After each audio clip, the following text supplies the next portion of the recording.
Good afternoon and welcome to Philip Sheridan Senior Field at Tamlin Park in Rutherford for St. Mary High School Football Senior Night.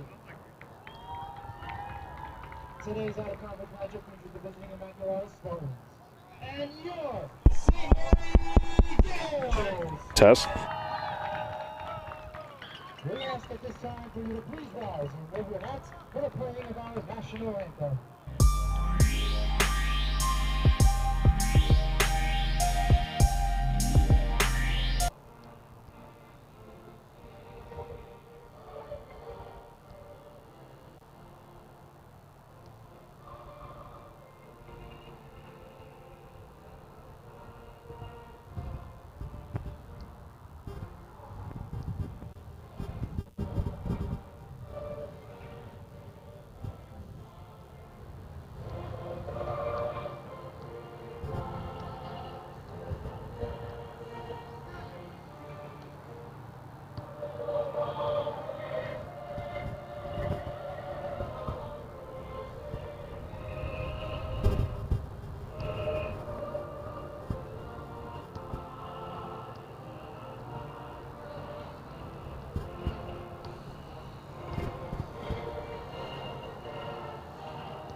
NJSIAA requires officials to enforce all rules regarding unsportsmanlike conduct by coaches and players. There will be no tolerance for any negative behaviors such as taunting, trash talking, and verbal... Good afternoon, everybody, and welcome here live at UCTV, presented by Unitas Caritas, as your Immaculata Spartans, 7-1, take on the St. Mary's Gales. Head coach Paul Johnson for St. Mary's, 7-2, 5-0 in conference play. You're here in Rutherford today, Patrick, on the final game of the season for the Spartans. And as of what I know right now, I think everybody at home can hear us, and we might be able to have a successful broadcast today, as we know the folks at home rely on us for the away games to provide to you the best possible information. Patrick, what are you thinking about today on the last game, potentially last game for the Spartans, pending playoff implications? Hey Jake, first of all, good to be with you. Oh, absolutely.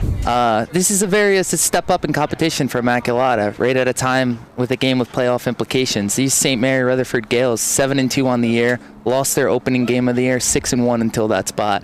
Immaculata is going to be tested today. St. Mary's likes to spread them out, get the balls to playmaker. Their quarterback, Brad Higgins, is a senior. He's got over 1,500 yards passing this year with 18 touchdowns thrown. And they got a running back in the backfield who has over 1,200 yards and 13 scores. It's going to be tough to stop these guys up front. Yes, it's definitely a tale of two high-powered offenses, one against the other. Immaculata, as they often run a single-wing offense, very much on the ground game, and St. Mary's being both a heavy runner and a high flyer in the passing game as well. So it'll be interesting to see. And just for those at home who don't know, St. Mary's and Immaculata do compete in the same non-public B bracket in the tournament. So this could potentially be a playoff matchup at some point within the contest. But as we said before, that is yet to be seen.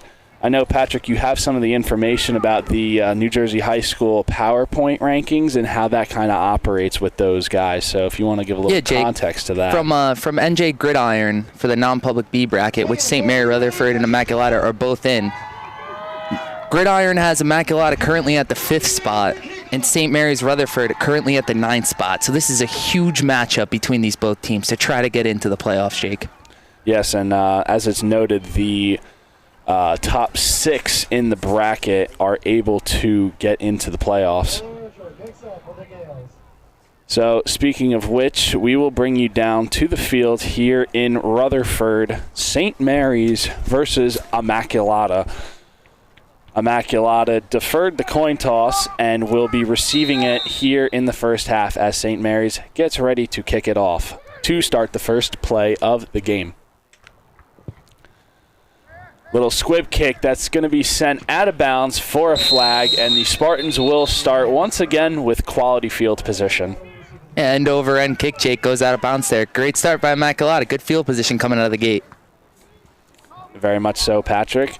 What are the keys for the game for Immaculata? They've played a number of teams that might not be adequately comparable to St. Mary's in the last few weeks. How do the Spartans come out against what is to likely be, in all aspects of the game, a more formidable opponent? Yeah, well, it's a step up in the competition, like I said in the pregame. However, St. Mary's Rutherford hasn't seen the single wing tee yet, so that's Immaculata's advantage. It looks like they have number 55 Aaron Melick back playing, so that's a big key for Immaculata up front to stay on these blocks and get some yards. You're correct. As Cole Hayden takes the first play of the game, tries to run it to the outside, and he gets swallowed up a swarm of St. Mary's players and extracurriculars already on the first play of the game.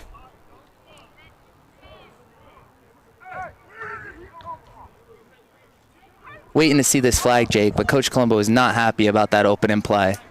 Looks like there was a bit of broken coverage on the line there. It looks like someone slipped through a gap. Coach is wondering who's blocking that guy. Put it into his words. Where did he come from? I'm sure the folks heard that at home on the crowd mic.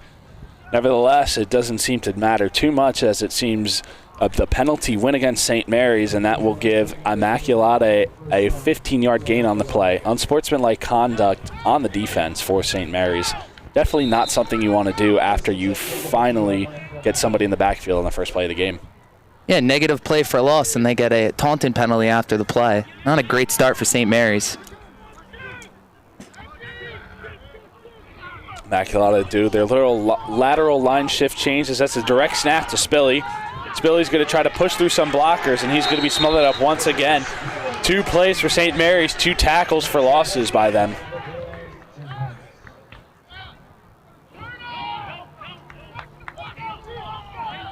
Second and a long 11 coming up for the Spartans. 2 plays, 2 tackle for losses by St. Mary's Rutherford. That defensive front came out today ferocious. Yes, that was also number 2, Damian Mack, coming in from the sidelines to deliver the play. He is in the game. Hayden in the backfield. Spilly set to his left. Hayden's going to roll out. He's going to pass it. That's caught. And take it down. Spartans going out with the pass early, as that is a catch by number 21, Nick Stokes. Hey, Jake, I want to take you back to this instant replay. It looks like Coach Colombo is going to have to go in his bags of pass in here after 2 negative plays. Looks like he gets the ball out in the flat. Good play for some yardage, but Immaculata still behind the chains, not where they want to be.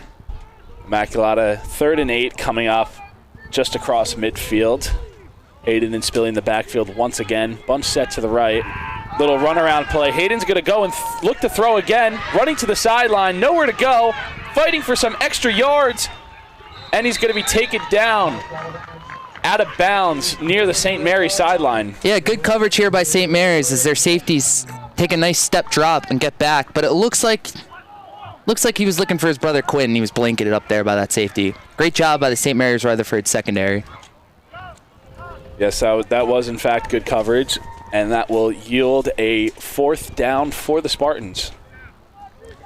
However, in this short enough yardage, it looks like they're going to go for it, as Hayden is alone in the backfield. They do the lateral line shift change again, and they throw a flag. It looks like the Spartans might have gotten them on an encroachment on that. Yeah, great job using that formation again to get someone to jump early. Coach Colombo is going into his bags of a pooch kick, Jake. He was going to have quarterback Cole Hayden hit a little pooch kick there, but it worked out to his advantage because now he picked up some yards so they can actually run a play here. Yes, the Spartans will not be needing to turn the ball over just yet, as they have achieved the 1st down on the encroachment by St. Mary's. 1st and 10 for the Spartans inside the 30-yard line. 40-yard line. It's a bit hard to read the numbers on this field, Patrick. Yeah, very hard to call this game, Jake. Direct snap to Hayden, and he's going to be taken down again after fighting for a couple yards, but it's pretty uncharacteristic for the Spartans in the ground game so far. Yeah, St. Mary's has come out and played good defense, but they've been killing themselves with penalties early to start the game, so Immaculata needs to capitalize off that.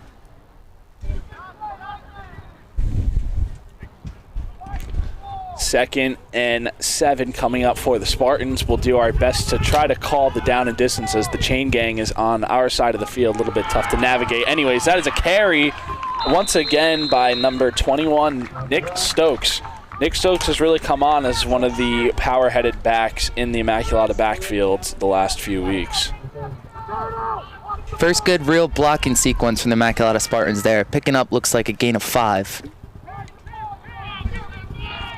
Looking like a 3rd and pretty short coming up for the Spartans here. Hayden and Spilly in the backfield. Brother Quinn set out wide right. Direct snap to Spilly. And he lunges ahead forward and gets the first down. First down for the Spartans coming up here. First down.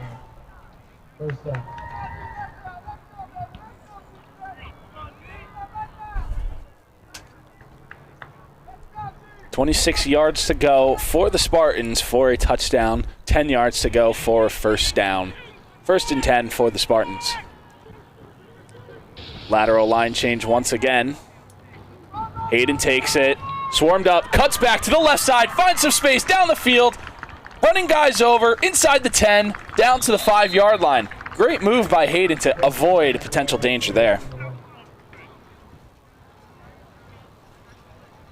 Hey, Jake, I'm trying to show the replay here, but looks like we're not getting that going. But great job by Cole Hayden. There's your athlete making a play. There was nothing there. And he turned around, turned over to the other field, and made a great run there to get Immaculata down in the red zone and down in distance. Yes, looked like a little bit of busted blocking there on the right side, but he cut back quickly to the left and found a good chunk of grass. Got a good first down as the Spartans are threatening inside of red zone territory. Little counter move to Stokes. Stokes dives in the end zone. Touchdown. Nick Stokes on the carry. Great run there by Stokes. Great blocking. First counter play of the game. They punch it in for an Immaculata touchdown. Little counter play there.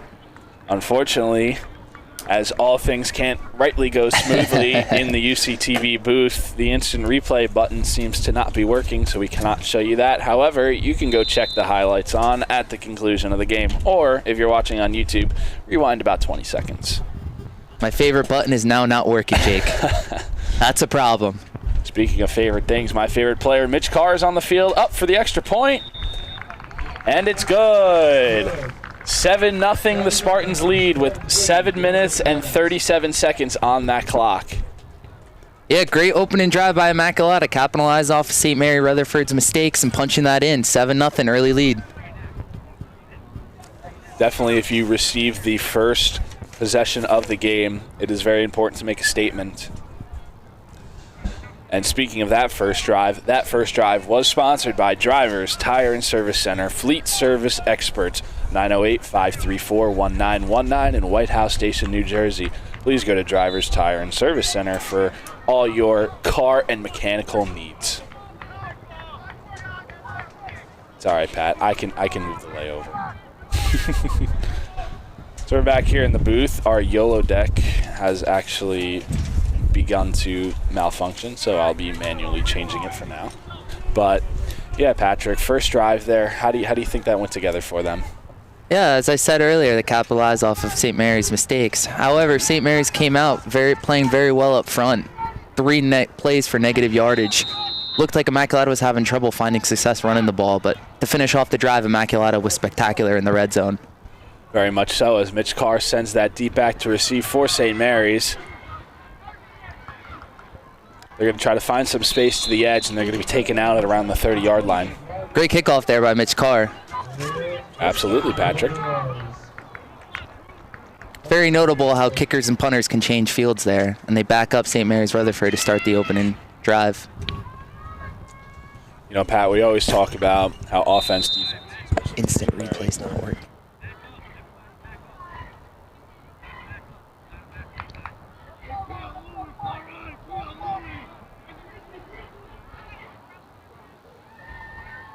Now, 1st and 10 for St. Mary's coming up. Shotgun formation, 1 running back to the right, 2 receivers to the right. They're going to roll out. Little cutback screen Tunnel screen. Spartans not phased by it, and that is taken down for a tackle for loss. Oh, wow. Great job there by the Spartans on that opening tunnel screen. St. Mary's looked to catch them off guard and hit a big play. However, Immaculata, watch his defensive end. Read it, run to the ball. Stop, pity pat at your feet, gain tackle. Great opening stop by the Immaculata Spartans. That was number 59, Jordan Harrison, getting in the way of that little tunnel screen and thwarting St. Mary's first play of the game. And our mega producer, Rob Hellwig, has just gotten instant replay back. Yes. We are locked and loaded, folks. That is fantastic news to hear. 2nd and 10 for St. Mary's coming up. They're going to hand that one off. And they're going to find a gut up the middle. A good run for St. Mary's. That is number 3 on the carry for St. Mary's. Nasir Owens, the 1,000-plus yard back, Patrick noted earlier in the contest. Your quarterback today for the Gales is going to be number 2, Brad Higgins, the senior quarterback. It looks like Immaculata's really keyed in on the run here. It looks like they're playing a little mix of cover 1 coverage with their corners out on an island out there. So they're going to have to hold up for Immaculata to win this game. Higgins under center. Owens to the right side. Flag on the play. Looks like maybe a false start. We'll wait for the official call here. Yes, that is in fact a false start for them. So that will be a 5-yard penalty for St. Mary's.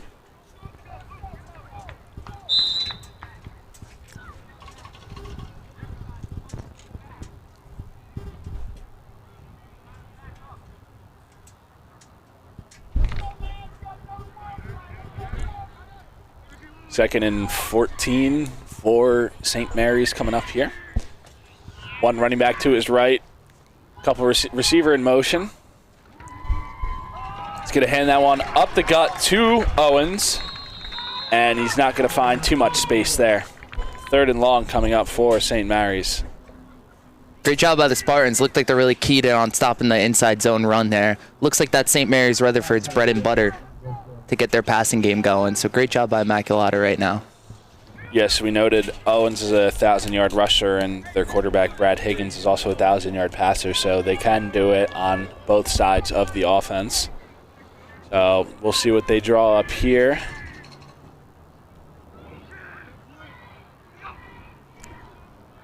That's play action pass. Dropping back deep to throw is Higgins. He throws deep down the field, and that's caught! Oh, what a play. B.J. Cunningham, the St. Mary's leading receiver, goes up high and makes the play. As I said, our instant replay was back. It's now broken, but what a ball. As I said, it's an island out there, and that was a great throw right there by the St. Mary's Rutherford quarterback, and a great catch on top of that. Yes, on a 3rd and long, that was a very, very big play for St. Mary's to get them down just inside Spartan territory. 1st and 10 for St. Mary's coming up.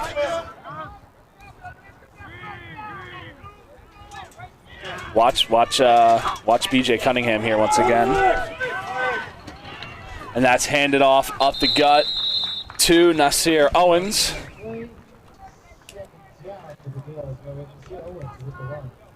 You know, we were talking about that long play just before, and B.J. Cunningham is the leading receiver for the St. Mary's, so he's definitely going to be the receiving target to watch for them today.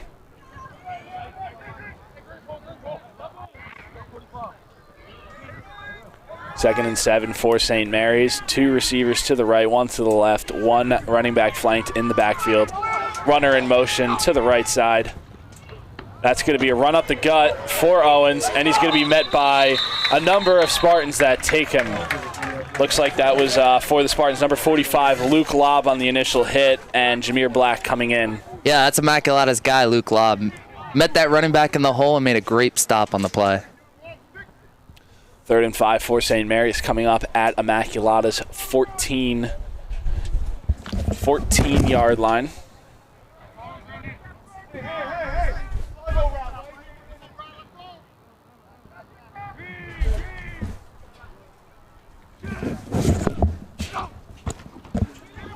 Another handoff to Owens. Breaking through some tackles, gets inside the 10-yard line, and that's going to be a close one. Looks like it might be 4th and short. We'll wait for the official call. Looks like they're going to give him the first down there, Jake. Looks like, in fact, they are going to give him the first down. First and 10, or should I say first and goal for St. Mary's now at Immaculata's 9-yard line.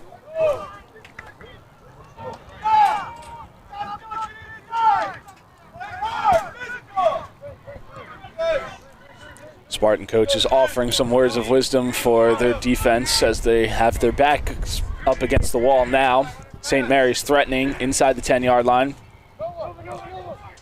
Receiver in motion. Handoff once again out the gut to Owens. They're going to keep feeding him, and he's going to take it down for an extra few yards and get St. Mary's to around the 5-yard line. Luke Love's having a busy opening drive out there, Jake. St. Mary's Rutherford likes to run this inside zone, and he's the guy making tackles right now. Yes, St. Mary's has been very effective running the inside zone and then also stretching it out to some solo coverages to the receivers. Inside and outside zone, St. Mary's loves these two plays, and they love going off the passing game, off the run game. So they're going to give you that play action look and try to take deep shots down the field. But right now they've been pounding the Immaculata Spartans with inside runs. Higgins and Owens in the backfield, shotgun formation once again. Handoff to Owens, finds a lead blocker, and he's going to be taken down by a good few Spartans there. Looks like that was Lob once again getting in on the tackle.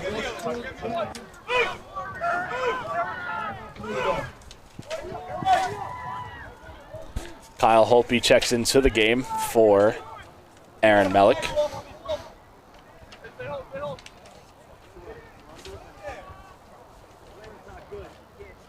I see it.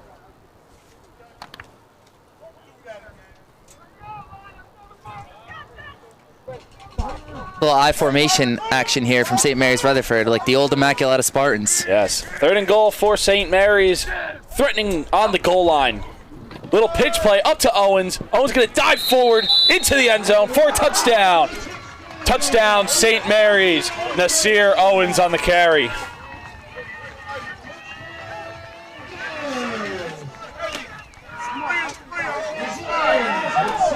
A quality drive for St. Mary's as they start at their own 30 and power back their way down with the help of one good long catch to get them inside the red zone as well. Hey, Jake, St. Mary's ran a little trap play there with the quarterback being the lead blocker. Interesting play from St. Mary's, but it works out for the touchdown.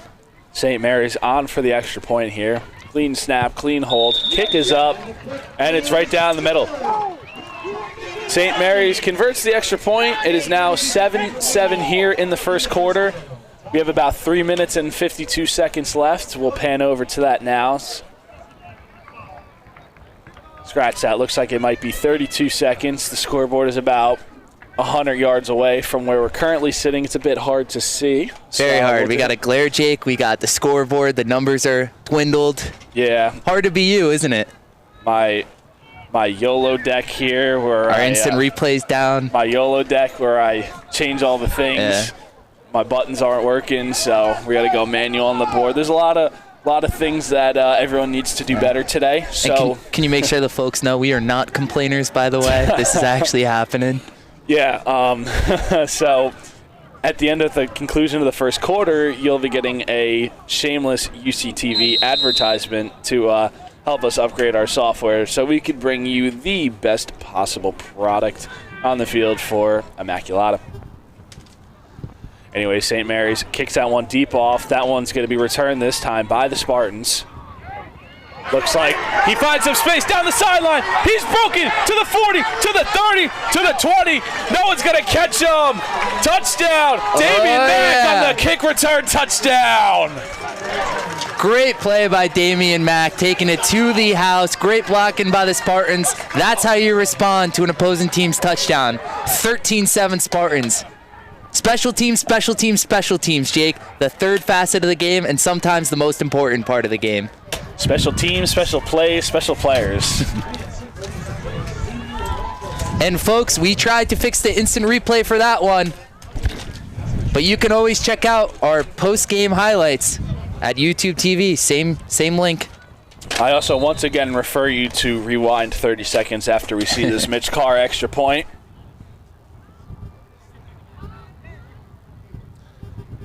Clean snap, clean hold. That one is up. And it's good for Mitch Carr, 2 for 2 for extra points on the day. And that brings us to 14-7. Immaculata leads with 19 seconds left to go. I think that's the number I see. If you have a better guess than me, please tell me. And in the meantime, we will run our second of our 2 wonderful advertisers, Functional Health. 99% is hard, 100% is easy. 1 Eastern Avenue, Somerville, New Jersey. Dr. Chris and Dr. Ron providing quality chiropractic care to Somerville, Bridgewater, and across Somerset County. Please check them out for all your chiropractic care, functional fitness training, massage therapy, and nutrition counseling needs. Jake, you may need to make a quick stop to Functional Health after this game after leaning over and trying to see the scoreboard and see the dwindled numbers on there. Yeah, you know, my neck is a little crickety trying to look over the Spartan faithful on the sidelines trying to see that scoreboard, so maybe I will have to go give them a call. Nevertheless, 14-7, your Immaculata Spartans lead here in the first quarter, about 19 seconds left to go, give or take, as Mitch Carr gets ready to kick that one off to St. Mary's. St. Mary's is going to return that one down the sideline, cutting to the middle of the field. A good ankle tackle by the Spartans. That was Jaden Drake diving to take him down. And once again, the Spartans' quality kick coverage.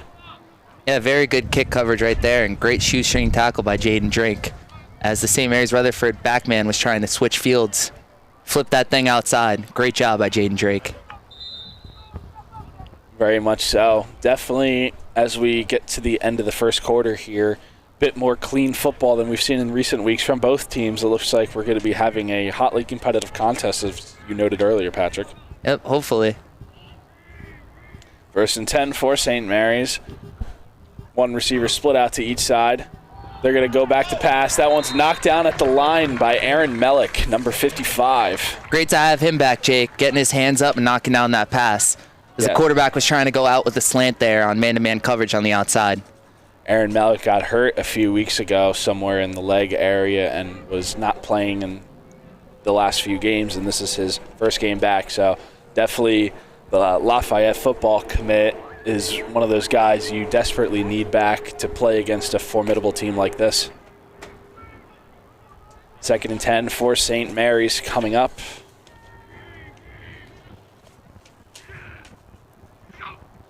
Higgins gets his men ready, hands it off to Owens. Oh, a little end around here. Actually, the Spartans are not fooled by it, and that's another tackle by Luke Lobb. Luke Lobb has been all over the place today for the Spartans here in the first quarter. Great job by Lobb there, following the guard right to the play. His eyes weren't in the backfield and looking at the trickery back there. He followed that guard and ran to that play. Great job by Luke Lobb, who's been an instigator right now for Immaculata on defense. Well, my eyes were certainly in the backfield because I didn't see that one until late either. Well, that does it for the first quarter here in Rutherford. Immaculata 14, St. Mary's 7. And we're going to have our official ad break for the day. Patrick, you gave me the paper. You don't have to worry. There you go. Thank you. So as we take a break in the action after the first quarter, we like to recognize Unitas Caritas Foundation. Here at UCTV, we would like to take a break to recognize the work of the Unitas Caritas Foundation, which started in 2018 by a group of alumni that were dedicated to preserving the long, rich tradition of Immaculata High School. The foundation's mission is on preserving the school's proud tradition by providing resources to help fund capital improvements, athletic equipment, and other needs of the school. To join the club, please go to unitascaritas.com and click and then select the featured link, Join the Club. All it takes is $19.66 monthly donation to keep the Spartan tradition alive. Thank you. Thank you, Patrick. As we bring you back to the action here on the field for the start of the second quarter here in Rutherford. 3rd and 7 for St. Mary's coming up. That's going to drop back to pass by Higgins. Higgins rolls out left. He's going to try to run for the first down, and he's met by number 11, Jameer Black. That's going to be close. I'm not sure where they're going to mark this just yet. Looks like they're marking that right at the 35. That might usher in a... And it looks like they are going to give them the first down. No measurement needed on that one. A favorable first down call by the officials. But Immaculata needs to do a better job of keeping Higgins in the pocket, not let him get outside into to have damage on his feet right now. Well, Patrick, they don't say home field advantage for nothing. First and 10 for St. Mary's coming up. 2 receivers to the left. Runner in motion behind the quarterback and the running back. That one's handed off up the middle. Once again, a tackle by Jameer Black. Nazir Owens on the carry. I'll give you the name call for the motion, orbit motion. The running back goes behind, or the receiver goes behind the quarterback, orbit. Thank you, Patrick. You're welcome. That's not something I learned when I played on the line, so it's good. It's good we have Tom Brady and Tony Romo spawning here and you, knowing all the nuances of the game. 2nd and 8 for St. Mary's coming up. There's your orbit. Little handoff to Owens. Finds a gut up the left side, and he's going to have a powerful run just across Spartan midfield. And not a good job there by the Immaculata Spartans. Eyes in the backfield and falling for that trickery and not staying home on the backside there.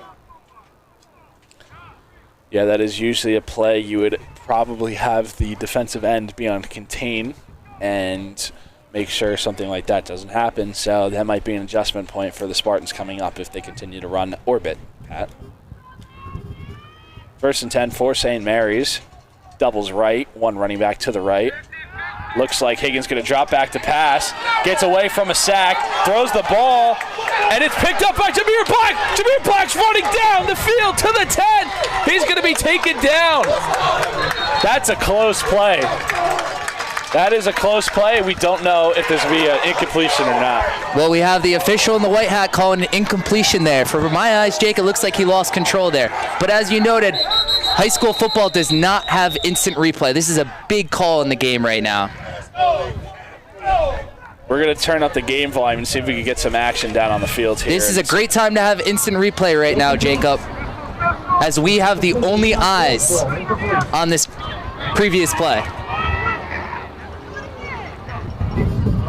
By the action of my eyes, Jake, that looked like a fumble. It looks like he lost control before he got that throw-in motion going down. And that's what Coach Colombo is arguing right now. I think also it matters that he's arguing the point that the ball did not travel forward. And also, Jake, if you take a look at it in high school football, if you're going to call that call, you have to call that play dead right away. And that's what Coach is asking about to the official right now. He called that after the play that it was incomplete. He should have given the signal right as the play was happening to call it dead. Big play in the game there. Definitely a play that switches the tides of the game. We'll have to see what St. Mary's can do here. Higgins drops back to pass once again, rolls out of traffic, throws that ball to the sideline, and that one's going to be incomplete, intended for his target, B.J. Cunningham. Looks like Higgins is getting a little bit uncomfortable back there as Immaculata's defensive ends are closing down the pocket and forcing him to step up. A lot of good pressure by the defensive ends of the Spartans today, getting to Higgins and making him step up in the pocket and roll out. And for all things considered, more or less, maybe a fumble. As the coaches say, quarterback pressures are always as good as sacks, forcing the quarterback into uncomfortable territories. Hurries, knockdowns, takedowns, sacks. The TJ Watt stats. The sabermetrics of the NFL. Or the old timers, Lawrence Taylor. That's a good one, Pat.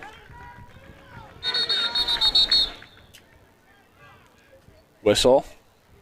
Not sure. Officials timeout, it looks like. Maybe an equipment malfunction.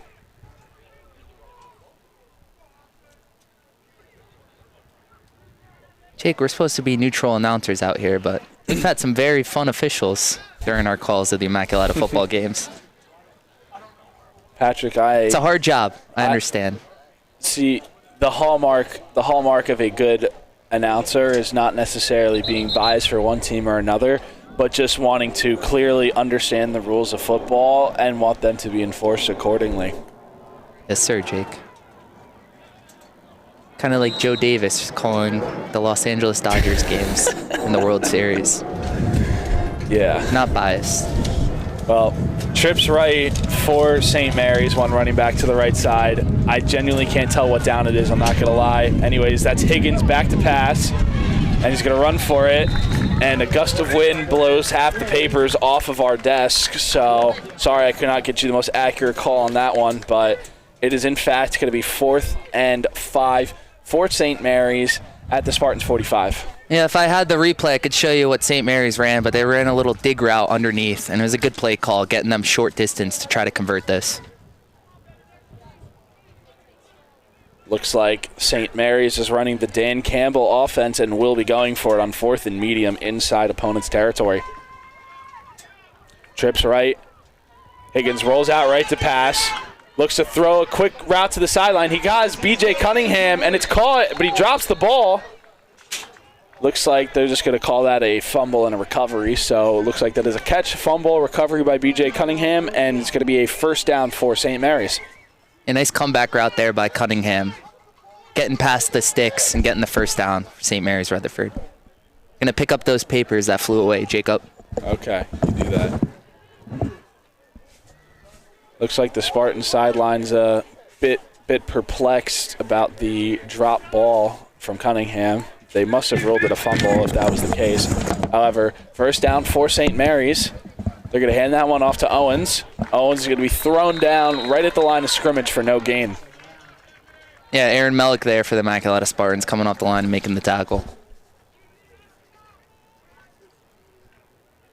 2nd and 10 for St. Mary's coming up.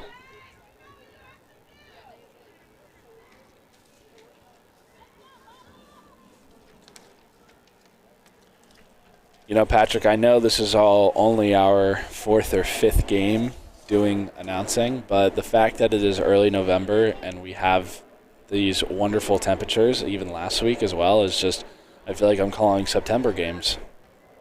Definitely. It's crazy out here. It's a beautiful day here in Rutherford. 2nd and 10 for St. Mary's. We're going to hand that one off to Owens once again. Luke Lobb first on the tackle there for the Spartans. St. Mary's really has to get to the second level and put a body on Luke Lobb, because he's the key difference in Immaculata right now. Playing very well defense out there. Yes, a number of Spartans that we've been calling today, like Lobb, Jameer Black, and Mellick, have been, preventing any big plays that St. Mary's has tried to put on them. Yeah, because if they get through, Jake, these 5-yard carries can turn into 35 and a touchdown. So great job by the Immaculata linebackers. St. Mary's gets ready to go once again. That's going to be play action, little dump-off pass, and that's going to be taken down by the Spartans. And what do you know? Number 11, Jameer Black on the tackle. Yeah, great job by Jameer Black following that motion across and staying with the up back there. They're trying to sneak him out into the flat and catch Immaculata by surprise to a big gain. Great job there by Jameer Black. It's not necessarily as convoluted as the single wing that Coach Colombo and the Spartans run, but for a West Coast spread style type offense that St. Mary's is running, they do invoice their fair share of counter plays and kind of a bit of trickeries here. Coaches are yelling out from the sidelines, watch the ball, just to make sure that there's no hard count that will get them the first down. St. Mary's has 4 receivers out wide, 3 to the right. Higgins is going to roll out right once again, chased down by some Spartans, looks to throw the ball, and he's just going to throw that one out of bounds, incomplete. Yeah, Luke Lobb there again, man. Quarterback pressure there as St. Mary's is trying to roll out and hit something, on a little waggle route. Luke Lobb came flying in and made a great hurry there to force an inaccurate throw out of bounds.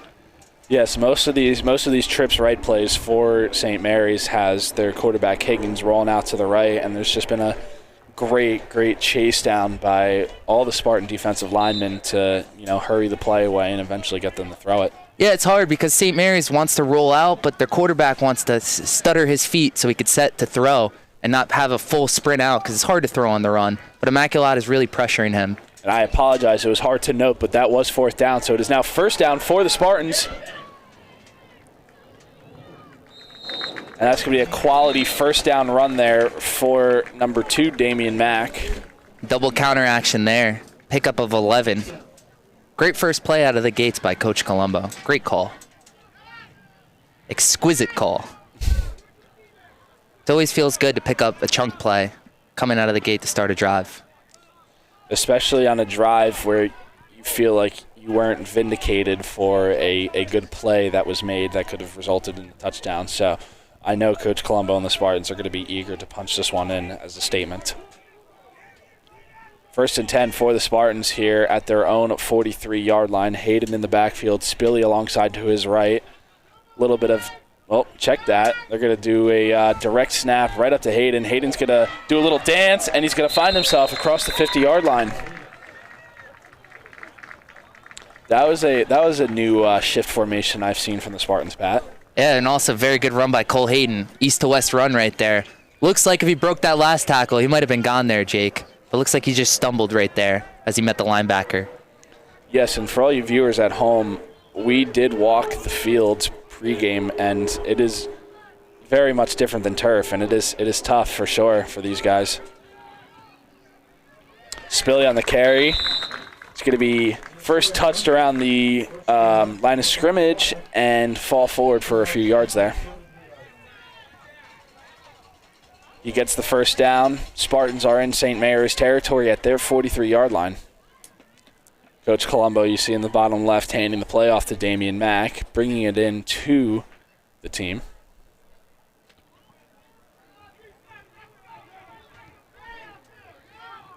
Bunch set right for the Spartans. Directs out to Hayden, fake the run, throws a pass, and he's open! It's Damian Mack down the sideline, diving for the pylon!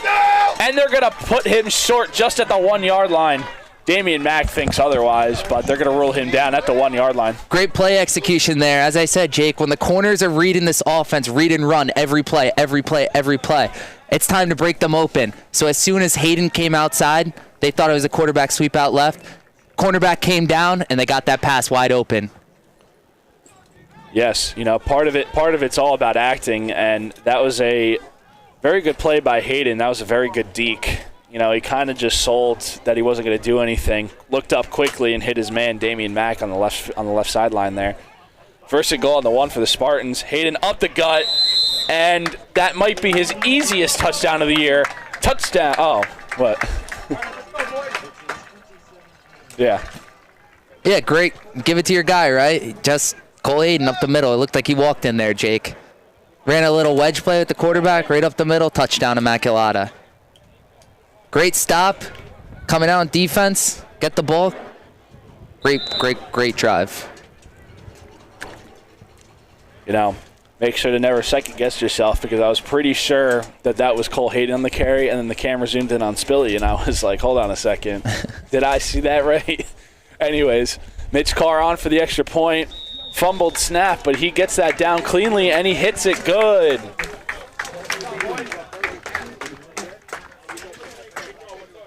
And that drive, once again, was sponsored by Drivers Tire and Service Center Fleet Service Experts, 908-534-1919 in White House Station.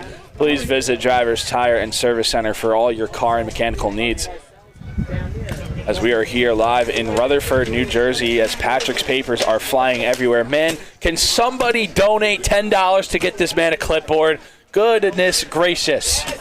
Okay, anyways, 21-7 for the Spartans. 3 minutes and 42 seconds left to go in the second quarter. And the Spartans are going to get ready to kick it off to St. Mary's once again. Maybe for our Christmas shopping list, we could get a camera on the chain gang. We can get a producer. What else? Add to the needs, right? Well, and it's all possible if we have donations to the Unitas Caritas Foundation to continue this great production, great setup, maybe for basketball season, girls basketball season, who knows?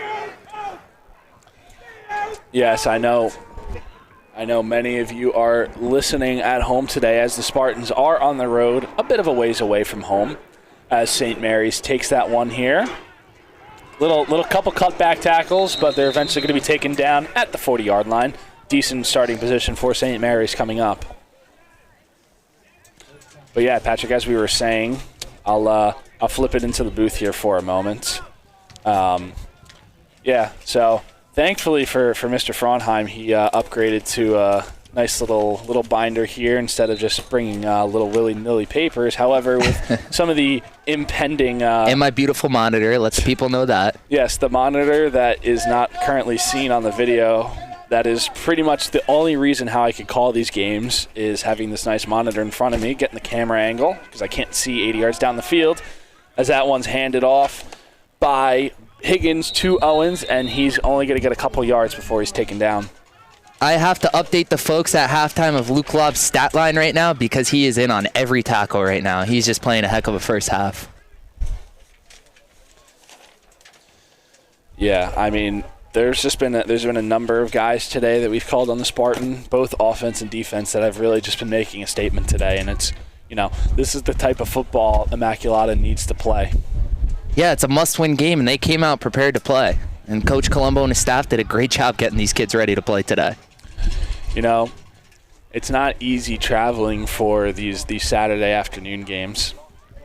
As that one is handed off to Owens. Owens finds an opening, and he's going to get down to midfield, and that's going to be a first down for St. Mary's. But yeah, Pat, as I was saying, it's not a 1 p.m. game. It's not we can just wake up at 10:30 and drive an hour here and sit in the booth and wait for the game to start. These guys are probably up at 7, 8 in the morning. They got to get to Immaculata, get their stuff ready, do their preps, take the bus here, and do all the pregame warm-ups. It's definitely a long drive to get here from where we are, as the St. Mary's is wrapped up right around the line of scrimmage. It's going to be second and long coming up for St. Mary's. You got to announce the name, Jake. 22 right now. Oh, Vito Marcogliese on the stop. Yeah, he's getting great action right now, playing defensive tackle. What is he, 5'8"? He's a kid's a warrior. He's shooting gaps right now, getting in the backfield, causing havoc for Immaculata up front. 5'7", 195, and they have him playing in a defensive tackle. He's a nose tech right now, 0 right now. Hard over height. The kid's a football player, Jake. Yeah, that's visually not something you're afraid of, but statistically very much so, as that one's thrown over the middle to B.J. Cunningham. B.J. Cunningham's going to find open area, open grass, and he's going to get down to the 20-yard line. Yeah, off of that inside zone play action, that slant's been there the whole game, and they finally hit one. But I'm a little worried about that slant action right now. Immaculata looks like they got to drop a linebacker out in that zone. Because those plays, Jake, when you run a slant one-on-one, those can break for 40 and 50 if you miss a tackle in the secondary. Yeah, the Spartans have been holding Nasir Owens pretty good on the ground game so far, but as we've seen, quarterback Brad Higgins does have quite an arm and is pretty good, and B.J. Cunningham has been his go-to target, so they're definitely going to have to take a look at that when they go into the second half, as that one's handed off to Owens, gets some cut blocks, and he's going to be taken down right around the 16-yard line. Immaculata really needs to tap into the mentality. Bend, don't break right now. They've given up a couple chunk plays on this drive, but when it comes down to the red zone, they got to get a stop here. Spartans will be kicking the ball off, too, at the second half. So if St. Mary's can punch it in here, it'll be a one-score game, and they will be able to potentially tie the game before the Spartans get the ball back. And it's all about momentum. They're getting the ball to start the second half. If they punch it in here, be a 7-point game. They go down and score in the second half, we got a tie game. So Immaculata really needs to get a stop. Different lineup in the back. Kasir White on the direct snap for St. Mary's. He's going to run and find himself down right around the 6-yard line. Looks like they have a little bit of wildcat action going on, too, as that wasn't their standard Brad Higgins in the backfield. What do we have on this dwindled clock? Is it 42 seconds or a minute and 42? We can't see, and neither can our audience. I'm going to guess that that's 36 seconds and counting, comparing how quickly they're lining up, as that is once again Kasir White in the backfield. Kasir White's going to try to find a gut, and he's going to fall himself forward to around the 3-yard line, and St. Mary's is going to use their first timeout of the half, the first timeout used by either of the teams, actually. Yeah, red zone stop here. If I'm coaching the Immaculata Spartans right now, I'm sending everyone and making them throw the ball. Not letting them get easy up the middle. Yes, Patrick, as you... what would you run here? What defense would you run here? Well, as a longtime Madden player, this is definitely the time where you run in Gauge 8. Gauge 8? Yeah. Just put no one on the outside? Well, One guy on the outside, make him cover two guys. Well, it really depends if it really depends who Should be our poll right now. What would you run right now? I would send the house, put one guy on the outside. If they throw it, they throw it. Tweet us at IHS Spartan FB with what you would do on this drive. Thank you for reminding me, Jake. I have to update the Immaculata Spartans Twitter about the halftime score at halftime. Yes, we will be updating that. You could follow along all the action as well.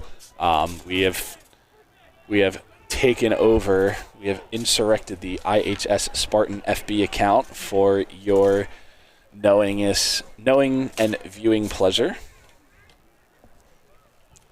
As St. Mary's gets ready, they have a man under center. They have Higgins under center. I formation, handoff to Owens, and Owens is going to walk himself into the end zone for the touchdown.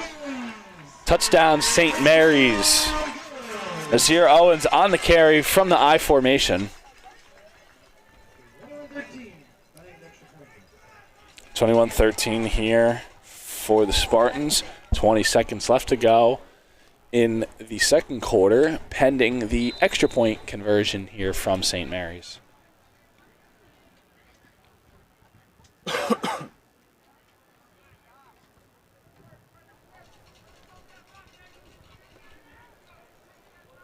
Kick is up, and it's good. Number 11, Paul Arocho on the kick. Well, the Spartans have 20 seconds left, Patrick. They returned the last kickoff for a touchdown. If you don't return it here, do you think you want to air it out, see what happens, or just take a knee into half? Well, first of all, if I'm in that coaching locker room for St. Mary's right now, I'm kicking this ball on the ground and keeping it away from Immaculata's back man. Yeah, they actually, at this point, have done better kicking it out of bounds and receiving a penalty flag for it than kicking to the Spartans' return men. Who do I tag on this Twitter, Jake? Simeon Pincus? Jeff Kinney.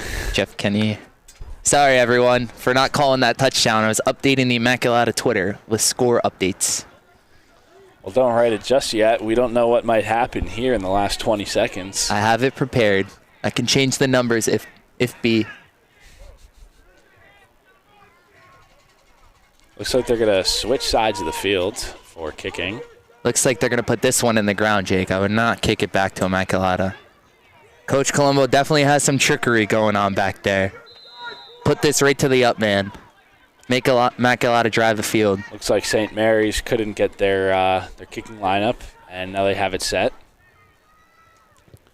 Pooch punt, and the Spartans are just going to fall on it here at their own 35-yard line. Looks like we got 18 seconds or 48, or it's so hard, folks. We're trying. Whatever you see on the screen, folks. It's what we see. Whatever you see on the screen is what I'm looking at in a glaring sun, or if I wanted to look 80 yards down the sideline, I could potentially try and make it out of there. But, yeah, that is what we're going to go with right now. I'm going to say 18 seconds. Spartans have two men out to the right. And timeout.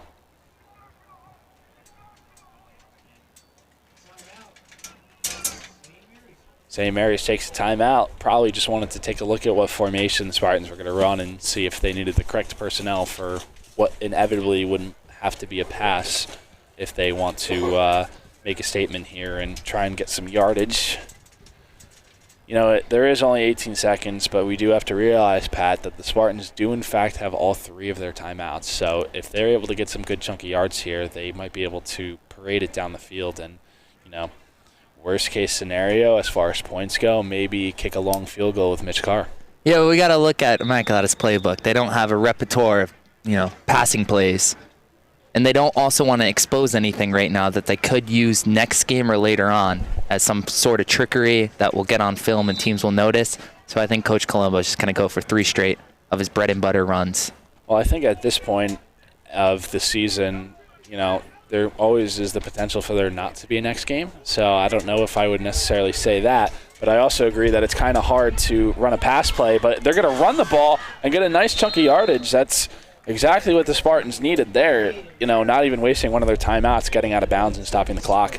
Yeah, different ways to run right now. Great formation there. Dropping Cole looked like he was going back for a 3-step drop, and he just took off. Designed run there. Yes. Great job by Cole Hayden. Most of the Spartans' passing offense is done by trickery or by constantly running and disguising it. But obviously in a scenario like this, it's a bit more than obvious, as Hayden's going to drop back to throw this time. He's not going to find anybody, and he's going to be sacked there. Yeah, right there, as I said, that's kind of Immaculata's passing game. Do the little spinnery back there, fake runs. And I think they were trying to hit their tight end there, but that play has been on tape for weeks, so St. Mary's is ready for that one.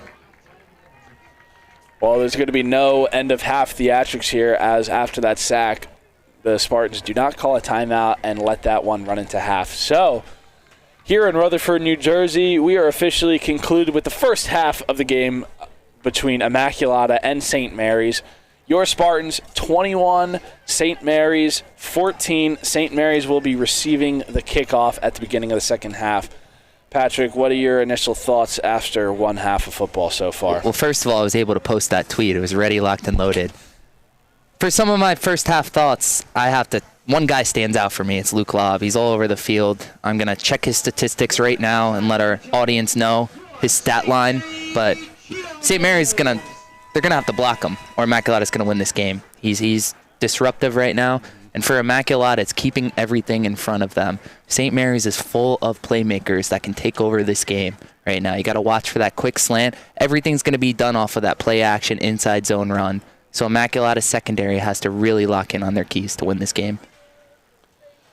Yes, Pat, thank you for the analysis. And we have a very, very good game going on here between two division rivals. St. Mary's, as I noted earlier in the broadcast, are undefeated, 5-0 in conference play. And like I also noted before, they both compete in the same playoff bracket. So very high implications here in Rutherford. We will come back to you soon for the second half. So in the meantime, Pat, if you want to give a little UC run. I'll give a little UC run. All right, Sounds good. I'll cue you in for that. So we'll bring you a little UC run, and then we will be taking a break here at UCTV. Should I go narrator voice or like Pat voice? I don't know, man. What are you feeling today? I'll go narrator. All right, take it away.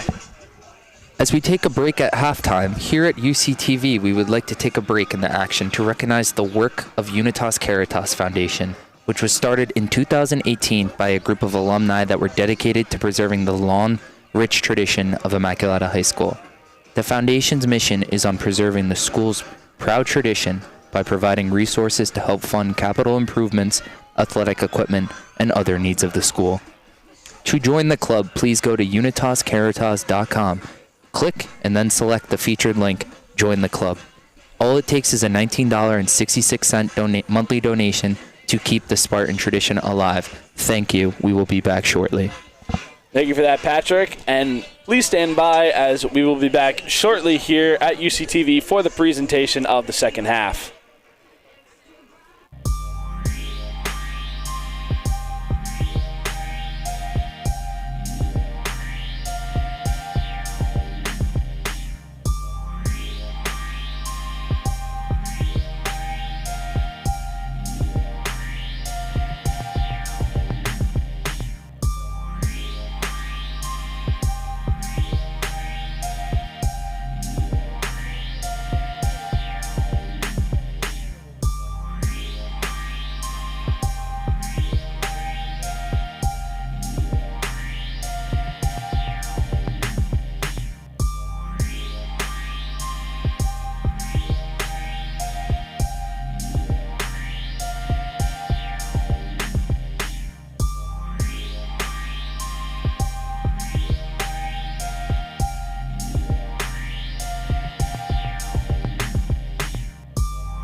girls get the ball first to start the second half. Now let's see.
Good afternoon, everybody, and welcome back to UCTV presented by Unitas Caritas. I'm Jacob Schmidt alongside my co-host Patrick Frauenheim here in beautiful Rutherford, New Jersey, as your Spartans are taking on St. Mary's. We are coming into the second half here. It is 21-14 Immaculata. St. Mary's will be receiving the ball in the second half. Patrick, I know we took a little bit of break at halftime and walked by some of the fans and stuff, and I heard you caught a little soundbite of what Coach Colombo was telling his team in the locker room as they're about to come out. Would you like to share that? Yeah, you put me on the spot right here. I don't want to give a little inside information, but as me and Jake were catching up with a good friend of ours, Kevin Holpe, graduated with us and played with us, and his brother's currently a senior on this team. Number 44, Kyle Holpe. As us three were trotting by there, Coach Colombo from the locker room audibly told his team, "We need this stop. We need this stop."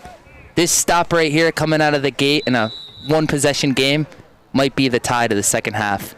Might give momentum to one side. So Immaculata needs to come out here, stop the St. Mary's offense. And it's hard. St. Mary's is an RPO type of offense, so you're getting a lot of reads out there. And if the quarterback decides to pull the ball, you got to contain him too. So it's going to be hard for Immaculata to stop the St. Mary's offense. But if anyone can do it, it's these Spartan guys. Well, we'll take you back down to the field here as we get ready to kick off the second half. And that is a very good, important point you make, Patrick. And Coach Colombo makes a good point, too. St. Mary's got a touchdown late in the second quarter to make it a one-possession game, and now St. Mary's receives the ball here in the second half. So it'll be crucial to avoid getting back to a tie game here for the Spartans, as that one's kicked off by Mitch Carr, returned by B.J. Cunningham. Cunningham cuts to the middle, and he's still up. And he's eventually going to be taken down right around the St. Mary's 25-yard line. Great job by Immaculata starting the second half. Special teams again. Cunningham tried to bounce that thing out for the second kickoff in a row, and Immaculata was right there waiting. I also want to give our viewers a little insight information that we couldn't get because Rob said the defensive stats were currently not loading, but I can assume, and as you can assume, Jake, and all of our audience, Luke Lobb is over a dozen tackles right now, and he was the man that made the tackle on that opening kickoff. Well, would you look at that? Sometimes the numbers just find themselves. First and 10 for St. Mary's. Higgins in the backfield, hands off to Owens, has a lot of space up the middle. He's going to break through, breaks the tackle, still driving, going up the gut. And Pat clicked the replay button before it works. But look at this. Watch this offensive line by St. Mary's Rutherford. First play, inside zone again. Look who they get a body on. Luke Lobb. Linemen climb to the second level, and they get a great game. That was the emphasis at halftime for St. Mary's. Put a body on number 45. Well, definitely a statement run for St. Mary's as they have just crossed midfield into Spartan territory here. First and 10 once again. Higgins and Owens in the backfield. Two receivers to the right. Handoff to Owens once again, breaking inside the guard and tackle, and he's going to be taken down for another quality run at the 40-yard line. 8-yard carry for Owens there.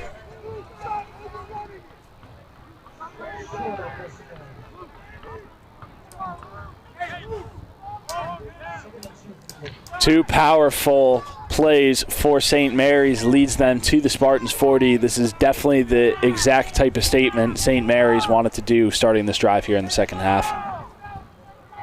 St. Mary's came out the second half executing. Second and short coming up. 2 receivers to the left, 1 to the right here for the St. Mary's. Higgins drops back, looks across the middle of the field, throws. He's got his man wide open to the 10, to the 5. Touchdown, Kazir White. Yeah, great throw and catch here by St. Mary's. Getting those 7 and 8 yards plays, they're able to take a shot here. Just right up the seam route. Safety got a little too deep there in Hayden, and he was able to pitch and catch down the field, hit up the seam, get to the outside, touchdown St. Mary's. Yes. Brad Higgins initially looked to his first target, B.J. Cunningham, down the right side, kind of had the linebacker's eyes looking somewhere else, and then he was able to fire a strike to the slot receiver, Kazir White, right over the middle for the touchdown.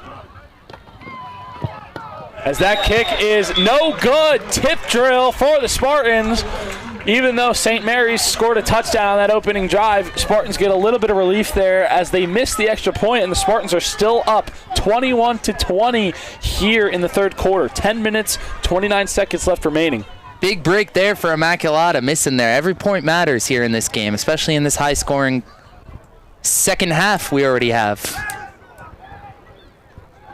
I just want to give a little bit to our viewers some statistics of the game so far. Immaculata currently is being outgained 250 to 128.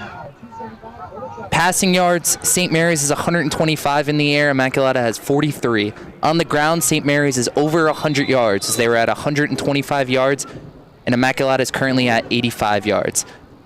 Immaculata currently hasn't been penalized in this game, and St. Mary's has 3 penalties for 25 yards. And my favorite, Jake, third down efficiency. St. Mary's is 2 for 5 for third downs, and Immaculata is 1 for 2.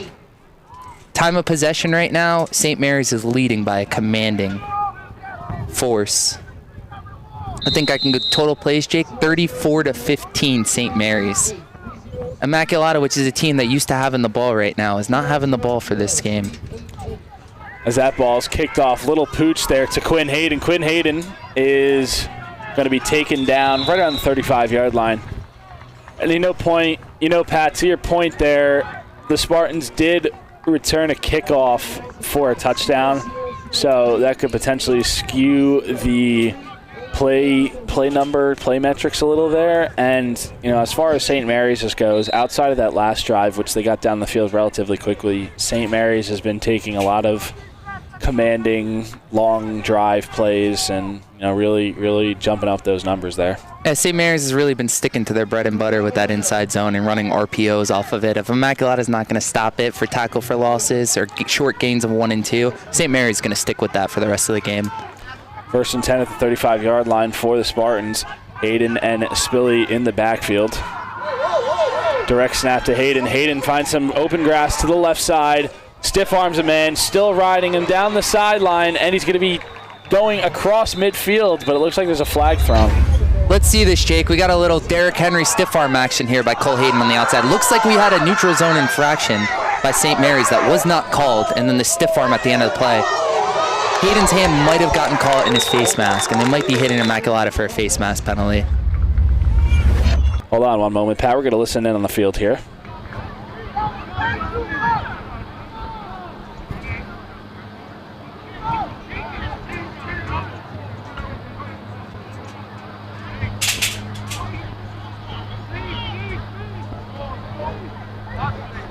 Still waiting on the official call here, but you might be right here. Cue the Jeopardy music.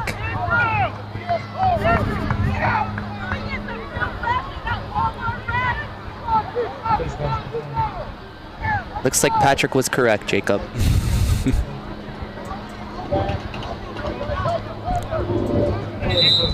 Is that offsetting penalties, Pat? It looks like it's still 1st and 10. Looks like they called encroachment and a face mask after all. Well, Jacob, it was an after-the-play foul, so I don't think they got Immaculata for the encroachment, but Immaculata picked up a big yardage there, so it's offsetting back to where the foul happened. It's after-the-play foul. 1st and 9, little end around to Nick Stokes, and Nick Stokes just gets tripped up along the sideline. So if you put it hypothetically, Jake, it's an after-the-play foul, or towards the end of the play foul, so Immaculata already picked up that yardage, so it's a flag from that spot, so it's still the same down.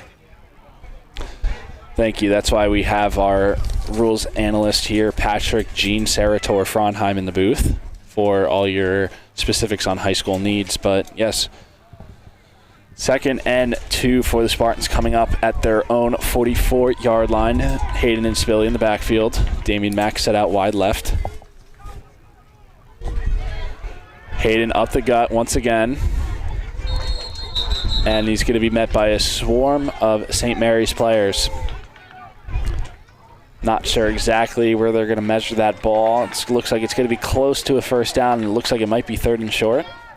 Looks like a Spartan lineman down there. Jake, slow to get up. And I've been wrong on every single close play today. That is, in fact, a first down. You got to say this name, too. Give the shout out. Spartan lineman. Yeah, that was number 70, Gianluca Taddeo there, getting up a little gingerly, but looks like he's all right. 1st and 10, Hayden, blockers, spins, turns, drives, fights, and he's down. Jay, I just want to show how important this is, run by Cole Hayden. This is an athlete being an athlete. Where he was running the design run, that thing was clogged up there. And he cuts back, puts his foot in the ground, and gets positive yardage. Good run there. Small things matter out here. There's lots of different things that make a good runner, and you know, one of them is, in fact, vision and understanding that sometimes the design of where you're supposed to go is not always there. So being able to have that field vision and try to shift places is definitely important.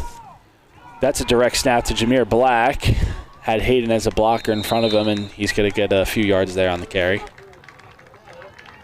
This is a great drive by Immaculata. This is the offense they want. Short yardage, turn the sticks, get first downs, keep the drive moving.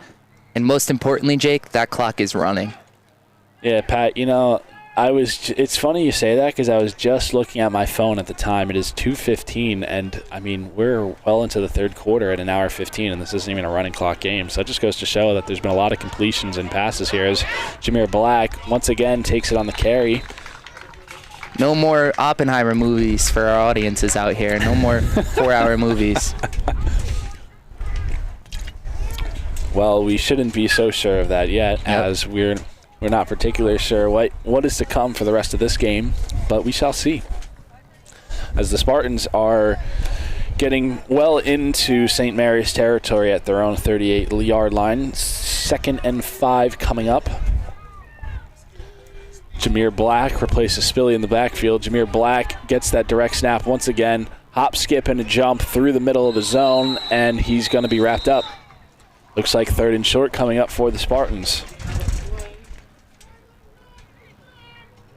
For Coach Colombo, that's 3rd and execution, Jake. Whenever he has short yardages on 3rd downs, he loves that. Very much so. Mack out, Quinn Hayden in to deliver the play. Why it's so important is because the whole playbook becomes open to him if he's got 3rd and short yardage. He can do whatever he wants out there. Player to watch on this drive is number 44, Kyle Holpe. See if he gets involved in the action here.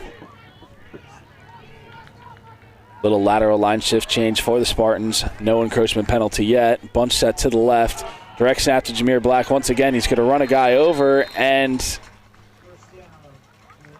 PA announcer said first down. I'm going to wait till they move the chains, and it looks like that, in fact, will be first down for the Spartans. Good run there by Jameer Black to pick up the first down for the Immaculata Spartans. I'm wondering where they have this PA announcer, Jake, as St. Mary's Rutherford does not have a booth here. I'm trying to find him. He's got a better eye than us. Yeah, I will say it is definitely the speaker in the sky. I'm not sure where any of it's coming from, honestly, as Hayden does a little cutback rollout pass, throws it to the right side, over the middle, and it's caught by Nick Stokes. Wow, great play. Yeah, they're calling it a catch, but there's also a flag thrown on the far side of the field. Watch this play. This is opening up the playbook. We haven't seen this before. Quarterback plants, fakes, turns around, gets on the roll, and hits a seam route from the opposite side. Was there anybody to the left of Nick Stokes on that? I don't think there was. If that throw was on target, he would have been a walk-in. I saw a flag thrown, but I'm not sure where, or if it was picked up or not. Got to really put microphones on these officials in high school football. as the two Unitas Caritas announcers have no clue what they're saying out here. 1st and 10 for the Spartans. Cole Hayden, little end around, hands it off to Nick Stokes. Nick Stokes going to fight his way forward into the end zone. Touchdown, Immaculata. Nick Stokes on the powerful carry. Wow, great run by Stokes there. We get a little counter action coming back to the boundary. Stokes finishes off this run with a thump, and he's in the end zone for Immaculata. Immaculata is on the board here in the second half. With authority, Nick Stokes drives that one in for the Spartans' 4th touchdown of the game.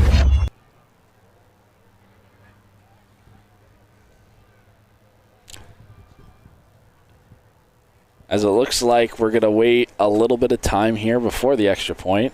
Not sure necessarily what they're meeting for. Looks like we have an injury down where we can't see Jacob. Oh, yeah. I mean, out of all the games that we've called so far, for some reason, this is the toughest one to see on the far end of the sideline here. Wish our sideline camera was here to show everyone the view we have. Yes, unfortunately, we do not have the traveling sideline camera with us as we were able to do last week at home. Maybe one of our audience members, would feel a little bad for us for trying to see through this bird's eye view of being blocked out on every angle that we approach and take us out for a nice lunch, Jake. Wouldn't that be awesome? Whoa! This is pro bono work, man. Let's not get into any illegal donations here or something like that. But no, seriously. For everybody listening out there, me and Patrick and I, we sincerely appreciate all your feedback, and for all of you tuning in to watch us here at UCTV, presented by Unitas Caritas. Patrick and I actually recently were at and I said this to him, we were at an outing recently for Christine Falk's Frauenheim. The annual golf outing recently started in the honor of your aunt, and, obviously a lot of people know you and your family around here in the community, and for someone like myself that came in from a public school and not really had any affiliation with Immaculata until I came here, I was not familiar with a lot of the folks that came, before me necessarily, and, a good swell of people that I had never even met before came out and, told, both myself and Patrick we're doing a great job, and, everyone was listening. So very sincerely appreciative of, all those individuals that come out here and listen and, able to, communicate with us on that front. So definitely a really, really fun thing to do here. Yeah, I just want to get into your perspective. I'll ask you the question. Coming from a public school in Hillsborough, I know you grew up in the Hillsborough public school system. Coming to Immaculata, obviously you had a Frauenheim in your grade, so you're going to be connected with alumni there. However, do you think you would have gotten that same experience going to a public school of having such a close-knit family that you're willing to come back on spot's notice, get in this booth with me, and help out the Unitas Caritas Foundation just for the love of the school and the love of the people and love of the alumni? Patrick, that is a very interesting perspective. And, as someone that has made a decision to go here, my father actually originally went to Pingree High School, and he was one of the ones that wanted to sway me into going to a private Catholic school, such a great one in Immaculata, of course. And, people always ask me, and they're like, well, are you happy with the choice you made or the one that was your collective family decision? It was like, well, would I have rather gone to public school? Would I have rather gone to private school? I don't necessarily answer the question because it's like I don't know. I know what one experience was, and I don't know what the other one was, so you can't play a comparison game there. But I would be able to speak to the personal aspect of, I sincerely enjoyed my time there, and, all the connections I made and the people I met and kind of the positions I got myself in. There definitely was a lot to be said about, coming to this school and learning about the tradition and the history, especially, behind the legacy that your father, your grandfather, all your entire bloodline has to the school. So definitely was a really, really good experience. And, I know for a lot of these students here now, obviously things change over time, but some things stay the same, and that's the family aspect that really makes it the best part about being at the school. Yeah, so the point is, for Immaculata, for you saying that, for Immaculata now, Immaculata still has a rich alumni tradition, and right now we're trying to improve the production right now. Where can you go to another school and have your games broadcasted by two wonderful commentators? have all this equipment. We have drones flying. We got cameras shooting at us. We got a brand new state-of-the-art theater, state-of-the-art weight room, coach's office redone, locker room redone, equipment room redone.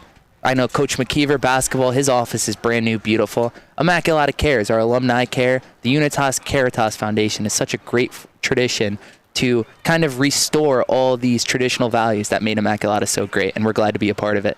I will say, I haven't been back to the school and the football field specifically, since we played, and the renovations they did to the fields, to the Forgot that room. Too. Brand new field. Yeah. Got the Boise State field out there in gray. The beautiful Spartan gray and blue. Obviously we have some formidable football, players that came from Immaculata, a couple NFL players, and Theo Riddick and Tayshawn Bauer. And, even most recently, we have guys that are able to play at the Division I level. And I know, Pat, you have a little bit of a write-up about one of the recent players that was here at Immaculata, Cam Chadwick. So you can go ahead and take that away. So for all you Spartan fans and alumni listening, so one of the players that played for Coach Colombo, he's a graduate of class of 2023. So if we have alumni that just tuned in, kind of followed along recently as, the production and the commentators and the guys in the suits are talking, Cam Chadwick played for Coach Colombo. 2023 he graduated, and he's now a defensive back for the Yukon Huskies, Division I football. And currently his team is 6-3 on the season, and they're just coming off a 34-27 win versus Georgia State last night, in which he had 5 tackles. On the year, he's got 23 tackles in 8 games as a redshirt freshman, and he has 1 interception against Wake Forest, an ACC school. So this kid is awesome. If Spartan fans, if you're free at night he's playing, watch his games. Great story, coming right from Immaculata. Yes, there's a swell of Spartans that come to Immaculata and do great things, and move on into the collegiate level and do stuff like that, and that protrudes itself for all sports, and even people that come to the school for academics and the band and stuff. I mean, we have a ton of Ivy League graduates and Marion scholars and all that stuff. So what's another excuse? Why can't you send your kid to Immaculata? Everything we have is a family, right? Everything we have is put together to create tradition in the halls of Immaculata. Whether it's band, athletics, anything. Great teachers, great principal, Mr. Edward Rutherford. Absolutely. Who was in the school system. I remember when I went to Immaculate Conception, he was at Immaculata as the band director, and his wife was awesome. She was the band director at Immaculate Conception, so they're Spartan bled through and through. And it's just wonderful where the school's going. All the facilities, faculty and staff. So if you're looking for a place to send your kids and you're coming into this stream, Immaculata is the choice for you. Yeah, and also as far as the sports go specifically, we talked in immense detail about the football field. They've done a lot of great things with that. Basketball, they recently redid the hardwood floor. It's a really nice gym in there. The bleachers back when we were in school. Yep, and then even for the baseball team, head coach Kevin Cust, one of the owners of Diamond Nation out in Flemington, New Jersey, arguably one of the greatest sports complexes in baseball in the entire Northeast region. Similar to Perfect Games Stadium down in Georgia. So I mean, as far as athletics go for a school like this, I mean, there's just a lot of things that have been and are on the horizon and have been recently renovated since our departure there roughly 5 years ago. So I mean, the name of the game is improvement, and what we're doing here in the broadcast is just one of those many things here. Just want to give an update to you folks. We are currently on a long spiel, which I hope you all enjoy. We are currently in an injury delay on the field. We can't see which player it is, but he is still down. Yeah, it's a bit more of an extended injury, so that is why we've cut to the booth to kind of have a long promotion for Immaculata High School. As Immaculata Spartans and fans from a Catholic school, everyone say a prayer right now for the player that is down. We can't see what happened or who it is, but it's been in a lengthy delay.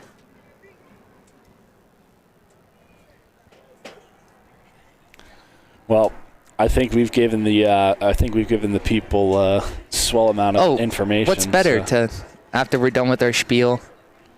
Yeah, so we'll just run a couple ads in the meantime while we're doing some stuff here. So we'll thank you to our two sponsors that sincerely do a lot of work for us and have donated to us at UCTV, helping us get it going. But Functional Health out of Somerville, New Jersey, 1 Eastern Avenue. Dr. Chris and Dr. Ron providing quality chiropractic care to Somerville, Bridgewater, and across Somerset County.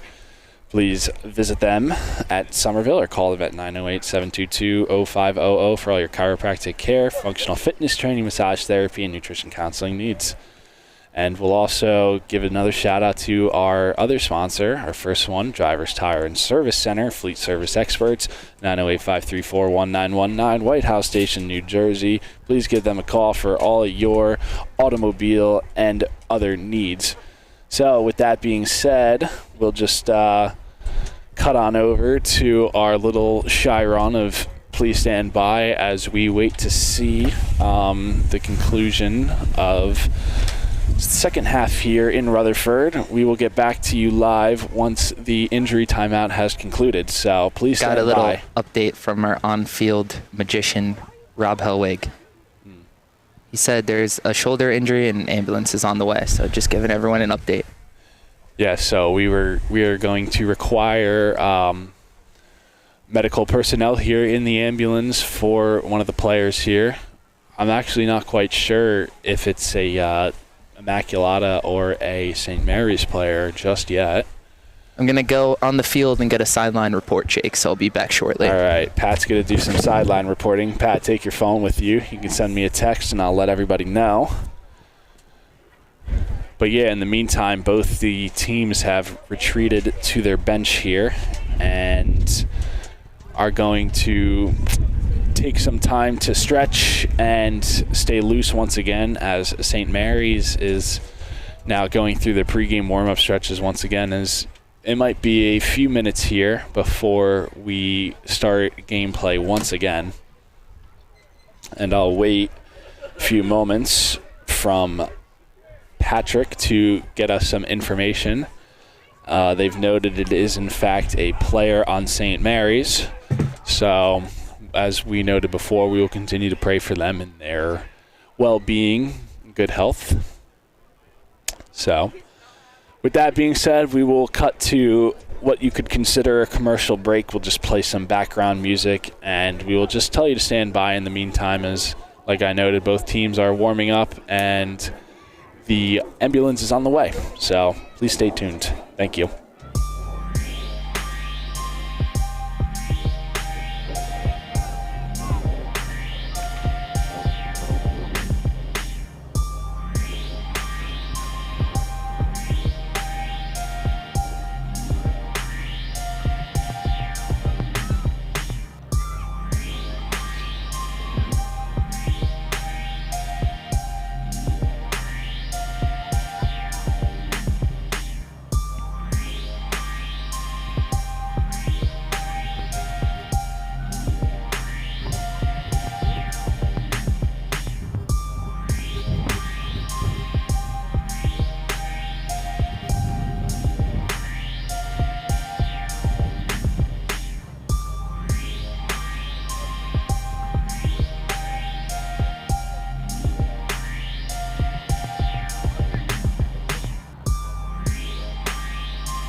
Welcome back, everybody, to UCTV presented by Unitas Caritas.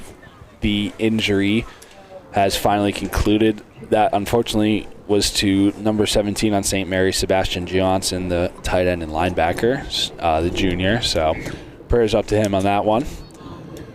And meanwhile, that was after a Spartan score, so Mitch Carr will be on to attempt the extra point here for the Spartans. Kick is up, and it's good. Mitch Carr's 4 for 4 on the day as the Spartans now make the score 28-20 here with 5 minutes and 26 seconds left in the third quarter. Hey, Jake, I talked to 2 of the Spartans players during that long injury break as I was reporting from the sideline, and I asked them one question. What's your nickname for Mitch Carr? And guess what they said? Money Mitch. So, as your favorite player and kicker and punter, jack of all trades to call, that's a new term for you, Jake, to use. Money Mitch. I'm disappointed I haven't thought of that one already, but, you know, if that is his moniker in the school, then it shall be it on the broadcast. It's good execution there by Immaculata. The small things matter, coming on after that lengthy delay. And Money Mitch Carr being perfect on his extra point. As we get set to resume some more official gameplay here, Money Mitch is ready to kick it away to St. Mary's. It's a good kick, fielded around the 5-yard line for St. Mary's. And they are going to take it out of bounds right around their own 30-yard line. And I want to look back on that decision to kick the extra point instead of going for 2. You had a 26 or 27-20 lead. And if you go for 2, it makes it a 2-possession game. However, if St. Mary's comes down and scores right now, they've just missed their extra point. So they might be tempted to go for 2, and St. Mary's could be in the lead. So this is why head coaching matters, Jake. Yes, it was definitely a decision to be made, but statistically they thought they were better off going with the extra point there, and it is 28-20. First down for St. Mary's here. Little handoff. And they're going to be taken into the backfield. That was Nasir Owens on the carry. Tackle for loss. Yeah, great job by Dacer Spilly coming up, making the tackle, settling his feet, coming on that left edge. 5 minutes and 30 seconds and counting left to go here in the third quarter. You know, Pat, a little bit of the announcer jinx came on when we noted how quickly the game was going, and we had to go to an unfortunate extended delay, but, you know, it just goes to show what happens when you say things. So, second and long for St. Mary's coming up here. Handoff once again to Owens. He's going to be dragged down in the backfield. That is number 55, Aaron Melick. Oh, good to be back, Aaron. Watch this play number 55 makes. Hands, look at those hands throwing the defender to the side and making the play for tackles of loss. Great job by the Lafayette commit. Not only did the offensive tackle false start, but Aaron Melick got his hands on him, threw him right to the wayside off that right side of the ball, and tackled the ball carrier all the way on the left side of the field. So that was a quality play by a future Division I athlete from Immaculata. Big shout out to defensive line coach Suleiman Jallo that teaches that in practice, as we went to the practice a couple weeks ago, and he was teaching that drill the whole time. Engage, rip to the side, and that's exactly what Melick did. Yes, Coach Suleiman Jallo, a former 2019 graduate with us, defensive lineman for the Spartans, now coach. As that one's handed off to a little counter play there, and the Spartans are not going to fall for it, as this is another tackle for loss. Yeah, we'll take a look at these. Looks like they had 2 motions coming across. Looks like they had a little jet action and then an orbit action in the backfield. It looks like they were trying to get trickery, maybe throwing a bubble screen off of that. However, Immaculata was there and ready for it. Not going to lie, Pat, I just watched that play twice, and I still don't know how the ball ended up there. Well, it's not going to be 4th and go territory for St. Mary's as they're going to punt it away here. To our audience, welcome to Big Ten football. This is our first punt of the day. Yes, Patrick is a huge Big Ten football fan. His favorite team is Penn State. Well, I wonder how the score is. That's a game we're robbed of watching right now. Well, we have great theatrics here as Nick Stokes fumbles the ball, picks it up, and he's going to be taken down, but thankfully was able to recover that. 1st and 10 for the Spartans coming up. Hope our audience has the perfect split screen setup with the Immaculata Spartans game on the right and the Penn State-Ohio State game on the left. Yeah, just to give a little update on that game, if you aren't already following along, Ohio State leads Penn State 17-13 with 12 minutes and 49 seconds left to go in the 4th quarter over at Beaver Stadium, University Park. So 2 hotly contested matchups going on today in the football world. And a monumental drive coming up for the Immaculata Spartans. Up 8 if they punch this one in, and Money Mitch is good. It'll be a 15-point lead if they score on this drive, and that will be a great lead going into that 4th quarter. I would argue, they really got to do some damage here. Yes, I would argue to say every drive is a statement drive here for both these teams as Spilly gets the ball, hands it off to Jameer Black. Jameer Black is going to drag a couple guys with him and get good chunky yardage on that carry. 2nd and medium coming up. A great job by Jameer Black taking that ball outside and being patient, letting his blockers clean that hole up for him. It's kind of reminiscent of how Le'Veon Bell used to run. Just slow, slow, slow, let his blockers go, and then explode. Good run. Looked like nothing was there. Quinn Hayden out, Damian Mack in to receive the play. He is out wide to the left. Hayden and Spilly in the backfield. Hand off to Spilly. Spilly's going to go to the outside. He's going to find some space to go, and he's going to be taken down right around the 1st down mark. Immaculata moves the chains. Chain movers for Immaculata once again here.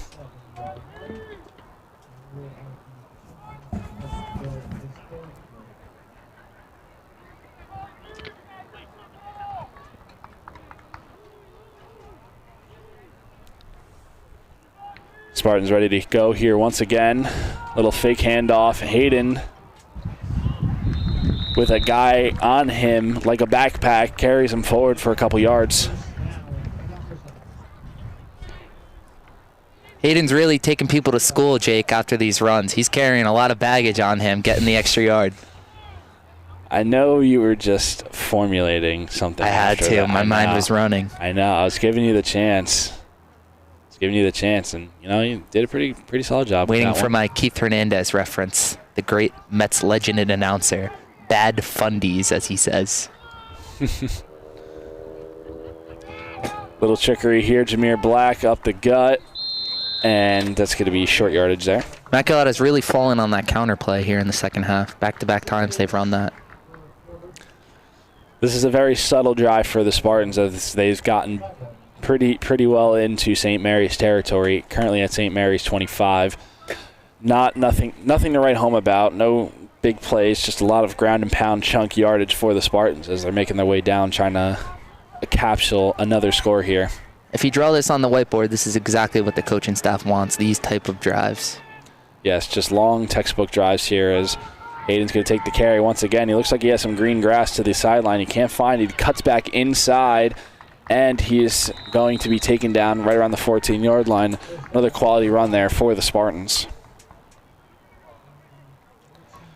And it looks like that may or may not be the final play of the 3rd quarter. The clock has stopped, I believe, right? Because it stops on a 1st down, right, Patrick? Yep, and it'll continue running, and Coach Colombo, I think, is going to take this right into halftime. Be surprised if Immaculata, or right into the end of the 3rd quarter. I'm sorry. I was waiting. Yeah, but I'd be surprised if Immaculata runs another play here. Maybe looking to draw a flag offsides, maybe that little shift in formation. Lateral line shift. They're going to run it. Hayden up the carry again. And that will conclude the 3rd quarter here. What do we know, Jake? They did run a play. Getting a good yardage on that play, too. Well, we are done with 3 here in Rutherford, New Jersey. I'm Jacob Schmidt alongside my co-host, Patrick Frauenheim. 3 quarters concluded here in Rutherford. Immaculata 28, St. Mary's 20. Immaculata knocking on the doorstep once again for another score.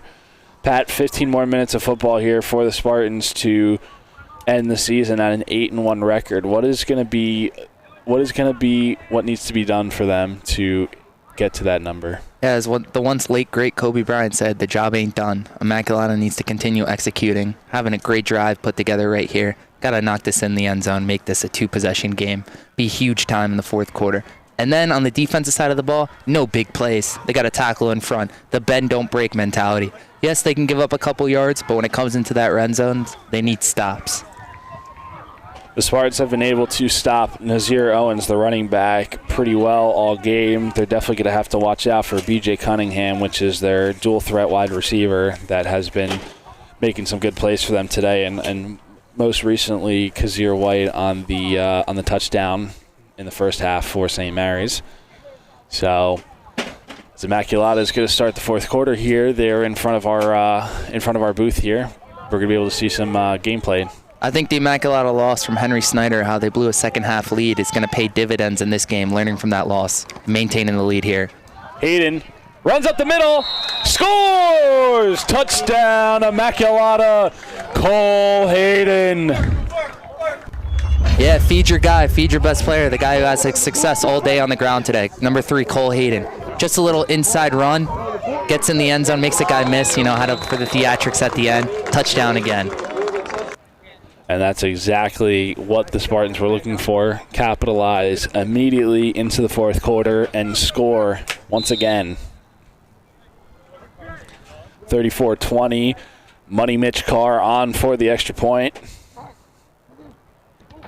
Clean snap, clean hold. Ball is up, and that's good. Once again for Money Mitch Carr. 5 for 5 for the day on extra points. 35-20. Your Spartans lead here in the fourth quarter in Rutherford. Hey, Jake, they might got to move Mitch Carr back a little because that ball had distance to go for another 30 yards out there. He surely is kicking the seams off the ball today, and that's been a product of 5 quality points and good kickoffs here as we bring you back once again to the booth here at UCTV, presented by Unitas Caritas. Spartans definitely, not to give you the typical sideline reporter, announcer jarble of what we already know, but I know the Spartans are going to be looking for a stop here on this drive. Am I right, Patrick? Definitely. Like I said, they got to keep everything in front of them. No big plays here on in the fourth quarter. St. Mary's Rutherford's going to take deep shots, and they have the ability and weapons to do it. Now is definitely the time for them to start airing it out. Down 2 scores here in the fourth quarter as we bring you back to the field action here as Money Mitch Carr is ready to kick it away once again to St. Mary's. Kick to the left side here. That's kicked directly to B.J. Cunningham. They're going to do a little trick play, but the Spartans aren't necessarily fooled by it, and they are taken down. Quinn Hayden first on the tackle, and then a bunch of other Spartans came along right next to him. As we watch this opening kickoff, St. Mary's tries to get tricky, tries to hit a big play out of trickery, and there's Quinn Hayden, just stays put. Doesn't follow the motion going to the side. No trickery there. Quinn Hayden doing a real good job there, keeping contained as he should there on the kickoff coverage, and that allowed the Spartans to pin St. Mary's once again in not so favorable territory, starting their own drive at the 21-yard line.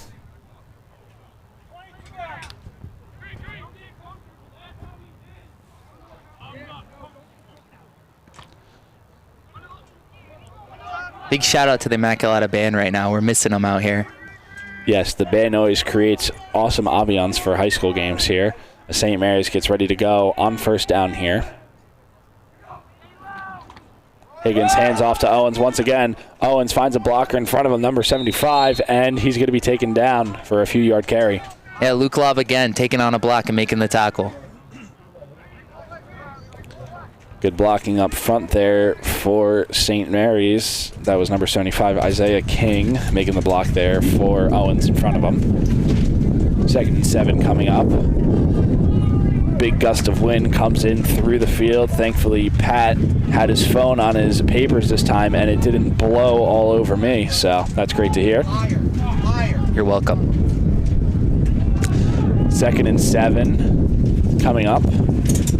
Higgins and Owens in the backfield. Higgins drops back to pass. He's going to look. He's going to throw a deep ball down the right sideline. He's got somebody, and it's caught.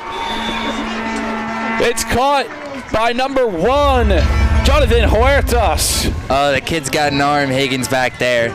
Takes a little Aaron Rodgers step back, plants his foot, hitch, throw on the money. Great play there by Higgins. Great throw by Higgins, and what a nice double move by Huertas there. He's got the speed, and he just got his man out to the sideline. That was a very, very good play by St. Mary's there, as they have gotten into Spartan territory at the 30-yard line, 1st and 10 coming up. Higgins hands off to Owens. Owens up the middle. And Owens' forward progress is going to be stopped for a few-yard carry. They're going to have 2nd and medium coming up.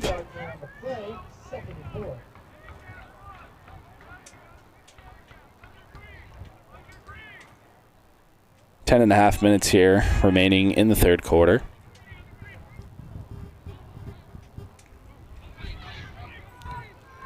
Two receivers out left for St. Mary's. Higgins drops back. Quick pass out to number 9. He's going to take the ball, and that's going to be a decent gain on the play there. That is Kazir White on the catch. St. Mary's now once again in Spartan red zone territory here. 1st and 10 coming up.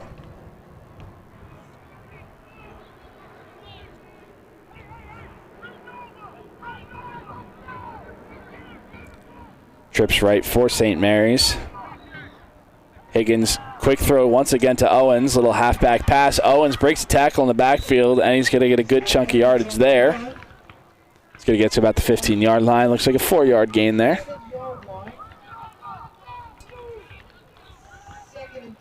This is where bend don't break pays dividends, Jake. Immaculata needs to stop here. Yes, and off the long pass play, St. Mary's has gotten into red zone relatively quickly, and as a team that is up, you'd rather see less time on the clock than more.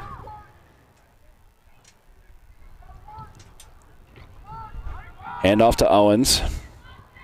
Owens fighting for extra yards, and his forward progress is going to be stopped right around the 5-yard line.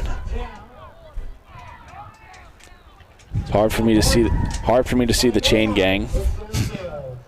Hard for me to see the chain gang, but I do believe the PA announcer has announced that that is a 1st down for St. Mary's. So it's going to be 1st and goal for St. Mary's at the Spartans' 5-yard line. St. Mary's going to go back to their I formation once again. Damian Merkerson in at the fullback. Little pitch play up to Owens. Owens is going to file forward and be a yard or two short. Yeah, this is the same play they scored on out of this I formation, Jake. Just a little, looks like a little trap or pitch, I would call it, and the quarterback lead blocks for him. There it is. Yeah, interesting play call. That is definitely something interesting to see. Owens or Higgins out there on the lead block. And also, they don't hand it off. They do a little like pitch back, so it looks like they might run that once again. Little pitch block to Owens, and he's going to fire himself into the end zone for the score. Touchdown, St. Mary's. Nasir Owens. A little bit of a dangerous play, I would say, doing that little pitch. The lot can go wrong there, but, you know, St. Mary's has executed it perfectly on multiple occasions today. That is going to allow them to potentially get within one score here, pending the extra point. 35-26 for St. Mary's. Looks like they're going to go for 2 here. We might get that same play again, Jake. Yep, I formation once again. No, they're going to pass. They're going to throw a fade to the corner of the end zone to Cunningham. Cunningham goes up, and it's caught. No, incomplete. No, incomplete. Flag on the play, though. All right, well, I'll have to see the replay. Let's take a look at this one. So we thought they were going to go back to the same play. They throw a fade up top. It's hard to tell, but it looks like he got a foot down. I don't know if he didn't have ball control, what the ref saw, but if there was a foot in, it looked like he got that down. I don't know, Patrick. That looked clean. Well, the whistle hasn't gone Immaculata's way. Some of the, like the fumble, the big momentum changer. But I think we're going to have offensive pass interference, it looks like, or defensive. Yes, that was on the offense, and considering that it was incomplete, they have declined the penalty. So Immaculata now actually will be up officially 2 scores, as it is 35-26. Yeah, so it looks like on that fade at the goal line, it looks like the separation was caused by the offensive player in a push-off. Yes, you are right, Patrick, but still, nonetheless, that was a very good catch with draped coverage. As we say, going back to why head coaching matters, going back to that coaching decision by Coach Colombo to go for the extra point with Money Mitch Carr instead of going for 2 and making it a 2-possession game. St. Mary's 1 for 2 here. So if Coach Colombo did not convert on the 2-point conversion, that could have been a big swing in the game because every point matters. St. Mary's coach Paul Johnson out on the field conversing with the referees regarding the call and also the catch. I think, if anything, if they're going to call it offensive pass interference, he wants them to recognize that the catch might have been completed so that they might have another attempt to get within 1 score. Yeah, Coach Johnson definitely is not happy right now, and this is a very, very critical moment in the game, as this extra point here is really going to decide the difference between a 1 and 2 score game here with only 7 minutes and 50 seconds left in the fourth quarter. Yeah, so I'm trying to, the audience is probably questioning this too. That was their 2-point conversion, so we saw the shot of the official calling it an incomplete pass and an offensive push-off. Immaculata should just be declining this penalty, and the play's no good, an opening kickoff. But they're still in the territory with the ball, and the refs are still talking. Wonder what's going on here. Well, you are correct. It was called incomplete, and Immaculata did, in fact, decline the penalty. Yeah, they did, in fact, decline the penalty, but I just think that the St. Mary's coach is lobbying for the fact that that should have been completed a catch, and that in that case, Immaculata would be forced to accept the penalty so that they would be able to at least have to retry it. Yeah, if the play was caught, Jake, you're correct. If the play was caught and there was an offensive pass interference, that's why they should be back here. But as we saw the headshot of the official, he initially called it incomplete. Well, it looks like they might have changed the ruling because had to have. They're on for the 2-point conversion at the 20-yard line, so this is going to decide whether it's a 1 or 2 score game at this moment. So for all you folks watching at home, this is the 2-point conversion for St. Mary's. Higgins is going to drop back to pass, roll out right, throw it over the middle of the field, and it is incomplete by the Spartans. No good. 35-26. Your Immaculata Spartans lead. 7 minutes and 50 seconds left to go in the first quarter. Excuse me, in the fourth quarter. And that is officially a 2-possession game. So the Spartans with a little bit of breathing room, knowing that they cannot be caught in the lead with another St. Mary's score. But, obviously the Spartans aren't going to be satisfied winning this game by, 9 points or 1 point or 2 points. They're definitely going to look for another score here and, give them, as what we call in the baseball world, Patrick, some insurance runs. Some insurance run it is. They need to come out on this drive and work the clock. Move the chains, first downs. If they break off a big one, they break off a big one. But right now you're looking for 3 to 4 yards on every carry. Getting the first downs, moving the chains, time runs out. As Michael Jordan said, no one ever lost, right? They just ran out of time. So you need to turn that clock going. And Immaculata's offense is set up to do that. And I promise you folks at home, Patrick does not have a list of a bunch of famous NBA players' quotes listed up. He just knows all these off the dome. Just off my head. Well, St. Mary's gets ready to kick it away here to the Spartans. Oh, and they're going to pooch kick, and there's going to be a flag. Looks like there was an offsides on St. Mary's, running past the line too quickly before the ball was kicked off. Yeah, we'll see who the culprit of that was. That was a close call. It was very close, but it looks like they called it from that right side.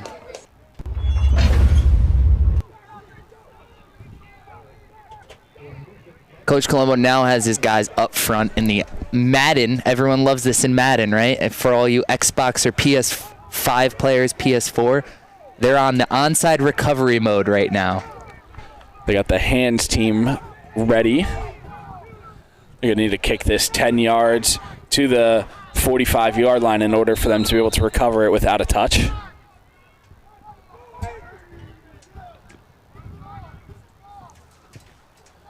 Chip kick into the corner, and that one's going to roll out of bounds. Spartans will retain possession of the ball and get that at their own 40-yard line, I believe. Yeah, I think they were trying to go into the spot after the first line of defense from Immaculata.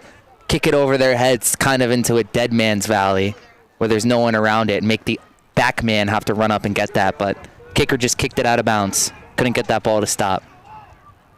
As I say every week, kind of like Jacob's 5-irons going into the green. Can't get that thing to stop. You know, Patrick, you would be very surprised how quickly I can stop my long irons on a dime. It's just the ball flight. Okay, Tiger. But we always got to get a golf reference in somewhere in this broadcast as it's first down for the Spartans. It's going to be Hayden on the carry. He runs through multiple guys, and he just gets tripped up going into the outside. Nice little carry there for Hayden. Second and short coming up. Nope, scratch that. Looks like a first down. Nope, second down, second and short. Don't trust your gut. Don't trust your gut. Trust your gut. Name of the game.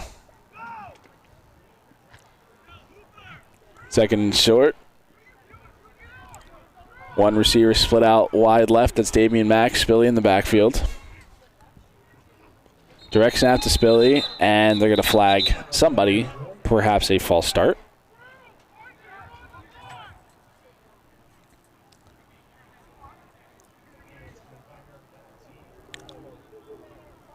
I think the referee made an offsides motion, so I guess somebody might have lined up on the wrong side or over the ball. So offsides on Immaculata, and that will push them back to 2nd and 6. Gene Statutor coming in. I think the official signaled wrong. I think it was a legal formation, but he signaled offsides on the offense. Is Gene Statutor the Timu version of Gene Sarator?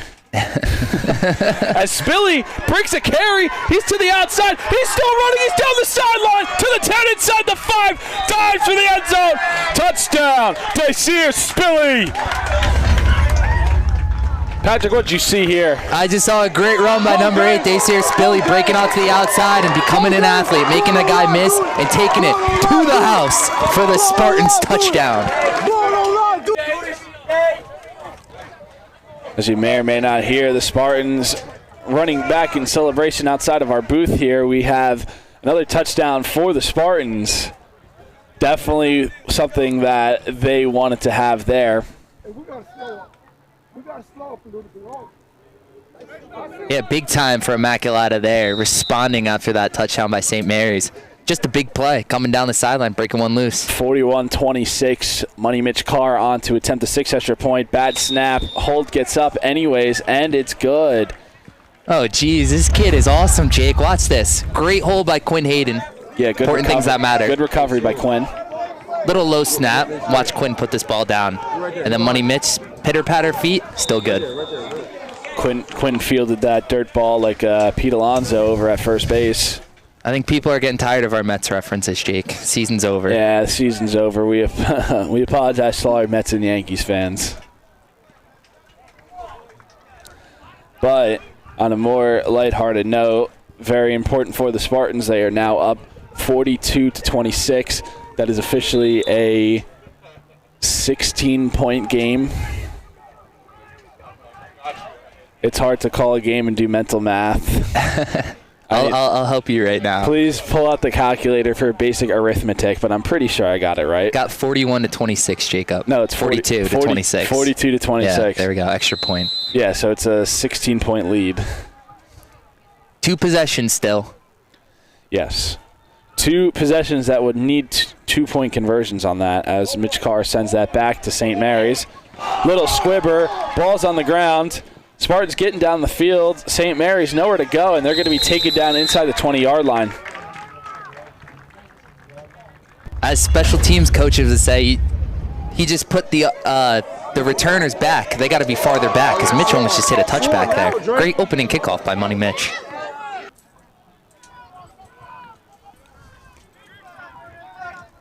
First and 10 for St. Mary's coming up. Spartans are definitely going to have to watch out for Brad Higgins' arm and keep a close eye on their receivers, Cunningham, White.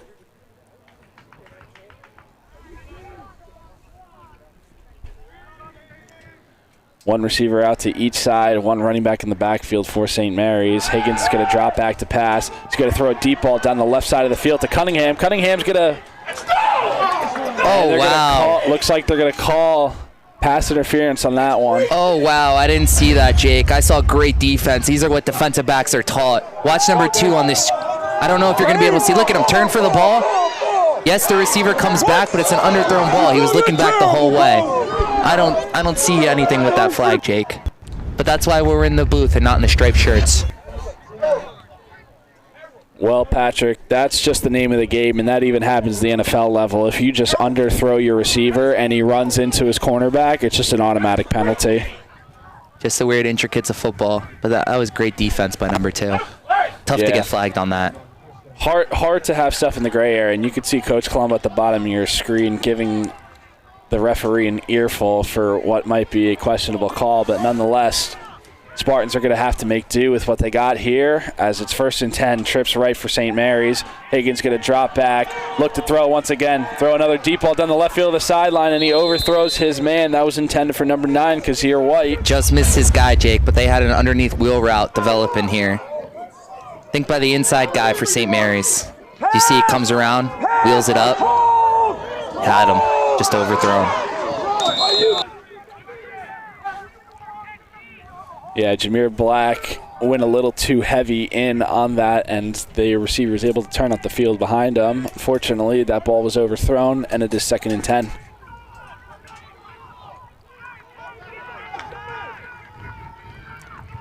Trips right for St. Mary's once again, definitely in pass mode here. Higgins drops back to pass again. He's going to throw a screen pass, and it's not handled by Nasir Owens. They had space in front of him, but he just could not complete the carry. Hey, Jacob, let's take a look at this. Little screen for the running back here. He had a lot of open space and blockers in front of him. He just could not complete the catch there. I was checking his linemen, seeing how far downfield they were. It looked like one lineman was close to being 5 yards downfield, getting called on that, but he had a lot of wide open room. You're correct. 3rd and 10 for St. Mary's come up. Whistle blow. Timeout by the Spartans. Coach Colombo's going to want to set up his defense for a critical 3rd down here. 6 minutes and 46 seconds left to go in the 4th quarter. Immaculata up by 16 here against St. Mary's in Rutherford, New Jersey.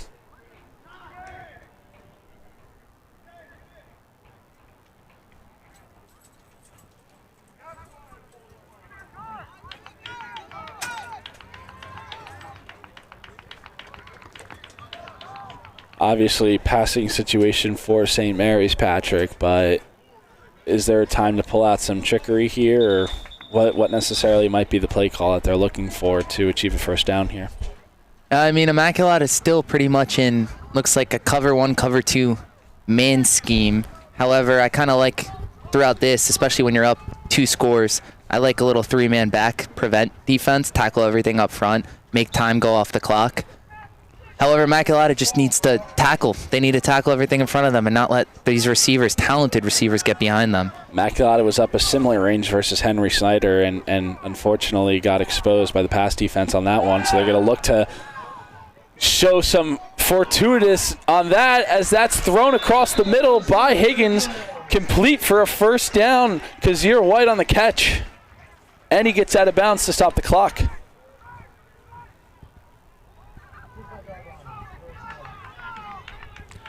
First and 10 for St. Mary's, coming up across midfield into Spartan territory at their 45.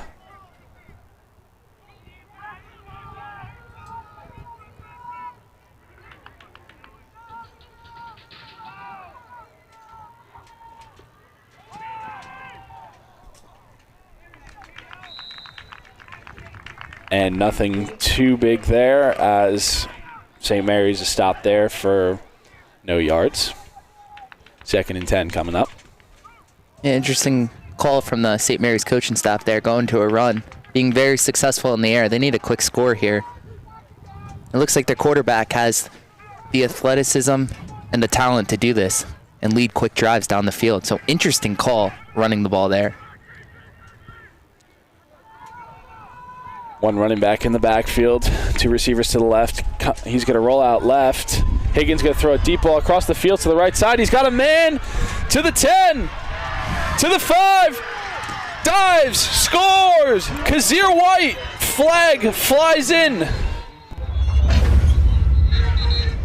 Yeah, we got a flag flying in there late, but great throw to the outside. Let's see what the flag, maybe a block in the back they got on number 5 there. He wasn't in the end zone yet. The St. Mary's coaching staff is livid about that flag. That is a big flag. We're going to take a listen in here for a moment.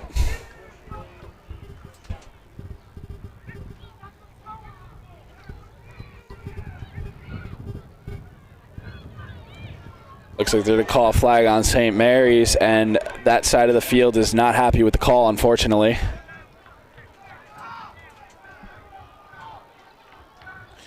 Both teams have been involved in some theatrics and plays that they felt should have been called differently for them. So basically a moot point for unevenly called things here today.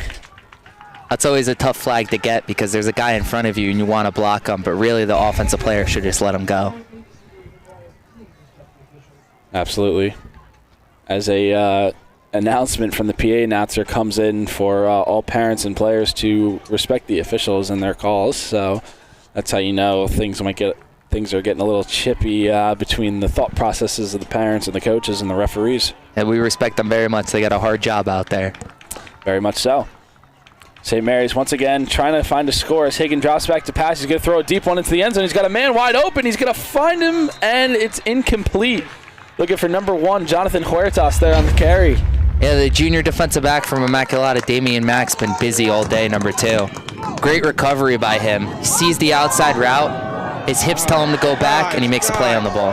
Good job, good recovery. Higgins has been throwing the ball all day very well, and he had his man Huertas there in the corner of the end zone. Just did not throw a well-executed enough ball to complete that, as it was thrown a tad short and allowed Damian Mack to get back there into coverage.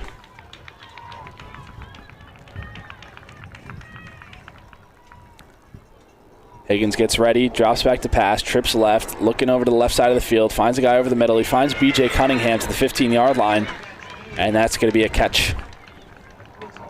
Tackled by number 6, Quinn Hayden, Mr. 7'11".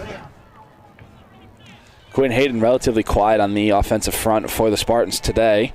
However, making a impactful impact on the defensive side.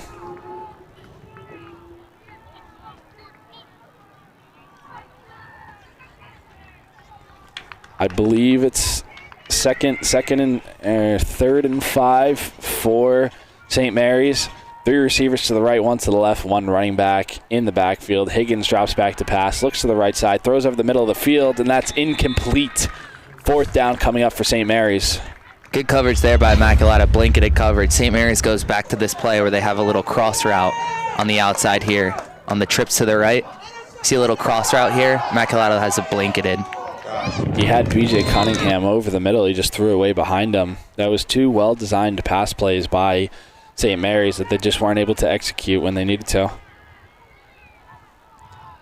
This is arguably a do-or-die play for St. Mary's here with 4.5 minutes left. 4th and 5 coming up. They're going to need to convert here to keep the ball. Higgins going to drop back to pass. He's going to look over the middle. He's scrambling around in the pocket. He's going to run for it. He's going to find the first down and get them a 1st and goal.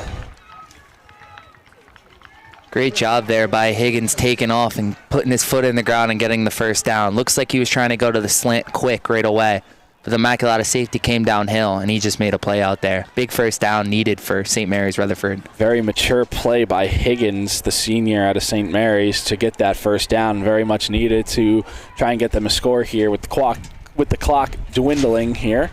1st and goal. Higgins drops back to pass once again. He's going to throw it over the middle.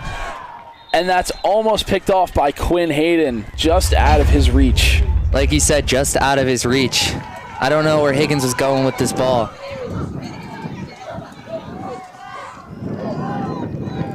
Looks like he was trying to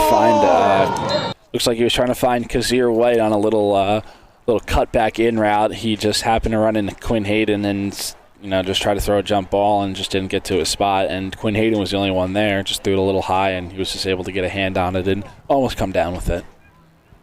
2nd and goal for the Spartans coming up at the, check that, 2nd and 5. 2nd and goal coming up for St. Mary's at the Spartans' 5-yard line. 9-yard line, it looks like, actually. Higgins in the backfield, flanked by Owens, 3 receivers to his right. B.J. Cunningham out wide left alone. Higgins going to drop out, throw to Cunningham, and that one is too high, incomplete. Higgins was looking for the slant here again, but the Immaculata pressure got home to him.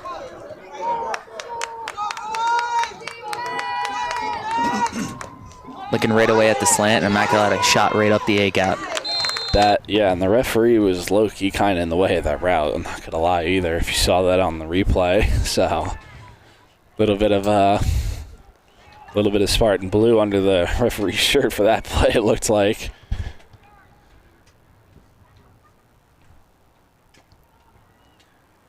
Third and goal coming up for St. Mary's at the 9-yard line. B.J. Cunningham out alone to the left. Owens in the backfield alongside Higgins. Higgins going to drop back to pass. He's going to throw a jump ball once again to B.J. Cunningham, and he's just out of the reach. 4th and goal coming up. Yeah, not a very good throw there by Higgins, who's been pretty accurate today. But watch number 5 create separation with this inside move. Yes, B.J. Cunningham has been running really fantastic routes all day, and Brad Higgins, the quarterback, has been really, really solid in the passing game, but unfortunately in this 4th quarter for him, it just has not been so successful for him, as the St. Mary's receivers have been creating a ton of separation and getting a lot of open looks, and they are just not being able to convert them in the passing game. Well, once again, do or die here for St. Mary's. 4th and goal right now. Same formation as the last few plays. Higgins going to drop back to pass once again, throw it over the middle of the field, and he's got his man over the middle of the end zone, and it's caught by number 7, Thomas Messina. St. Mary's stays alive. Yeah, we got that same play action again, Jake, and this time Higgins was able to convert the pass. Great throw over number 8 to Sear Spill's hand. Yes, that was very close. Death knocking on the door twice for St. Mary's, and they convert both on a 4th down and a 4th and goal as the lead is cut down to 10, and they're going to go for 2 to try and make this a 1-possession game. St. Mary's is definitely not out of the weeds yet, and they very much need this conversion here. As Higgins looks, throws a little ball. Once again, the exact same play, just in a shorter distance, and he finds Thomas Messina for the 2-point conversion. We have a 1-possession game here in Rutherford with 3 minutes and 41 seconds left to go. You can most certainly guess that an onside kick is going to be coming up. Yeah, I can assume that, Jake. Great job by the St. Mary's Rutherford Gales going down to score there and converting the 2-point conversion. If they don't get that 2-point conversion, it's still a 2-possession game. So great job on that aspect. And I know I mentioned this a bit earlier in the broadcast, but Immaculata, I believe, was actually also up 16 in the 4th quarter against Henry Snyder, a game, their lone loss on the year. And, part and parcel of that came to, a ferocious passing game both the teams had. So I know the Spartans are definitely not looking to repeat history on that front in this game here. And that starts with them recovering the ball here and putting together some first downs and potentially even a score to put the game away. Yeah, definitely. You got to think these seniors learned from that tough loss and instilled to their team that they're not going to let that happen again. And here you go, the same situation where if Immaculata executes down the stretch of this game, they're going to come away with the win here. Just all about the execution. Especially in a game against a non-public division rival that carries a probably relatively decent amount of power points compared to their other opponents this season. This is very much one that they need to do, as St. Mary's is going to kick this off. A little pooch punt, and it is not going to reach the required 10 yards. Therefore, the Spartans will keep the ball. I'm very confused here, Jake. I think the officials should throw a flag on here as it didn't get over 5 yards, and Immaculata has the opportunity to make them re-kick it again. Yeah, maybe I might be too late, but we're going to see how far that actually went. If it went more than 5 yards and they recovered it, it would have been St. Mary's ball. Well, it has to go 10 yards. 10. Yeah.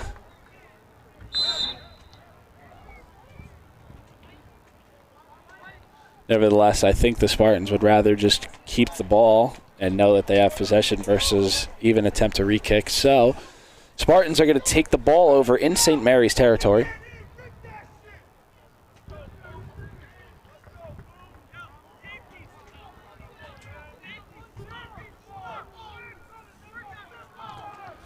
Spartans at St. Mary's 42-yard line. Hayden and Spilly in the backfield. Sorry, that's actually Luke Lobb in the backfield. Looks like there's a flag thrown.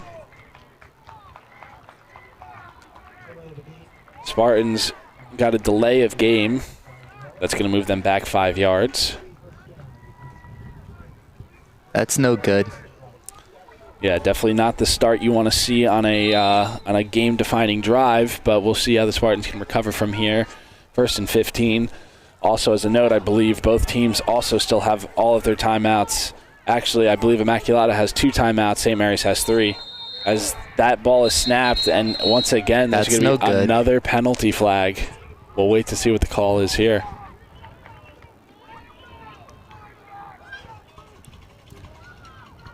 Looks like a false start on the Spartans, so the Spartans are now backed up to 1st and 20 before they even run a play. They are now back into their own territory at their own 44-yard line versus being at St. Mary's 44-yard line. That's a killer start to this drive. 2 unnecessary penalties to move them back. We'll see what the Spartans do here as they're going to run it up the middle, and Cole Hayden's going to get a nice little carry just across midfield. That is still going to make it 2nd and long.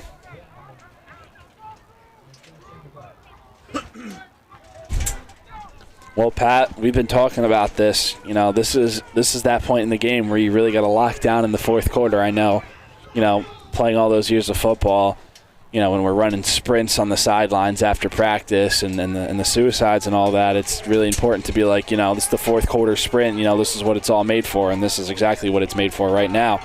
As Hayden's on the carry,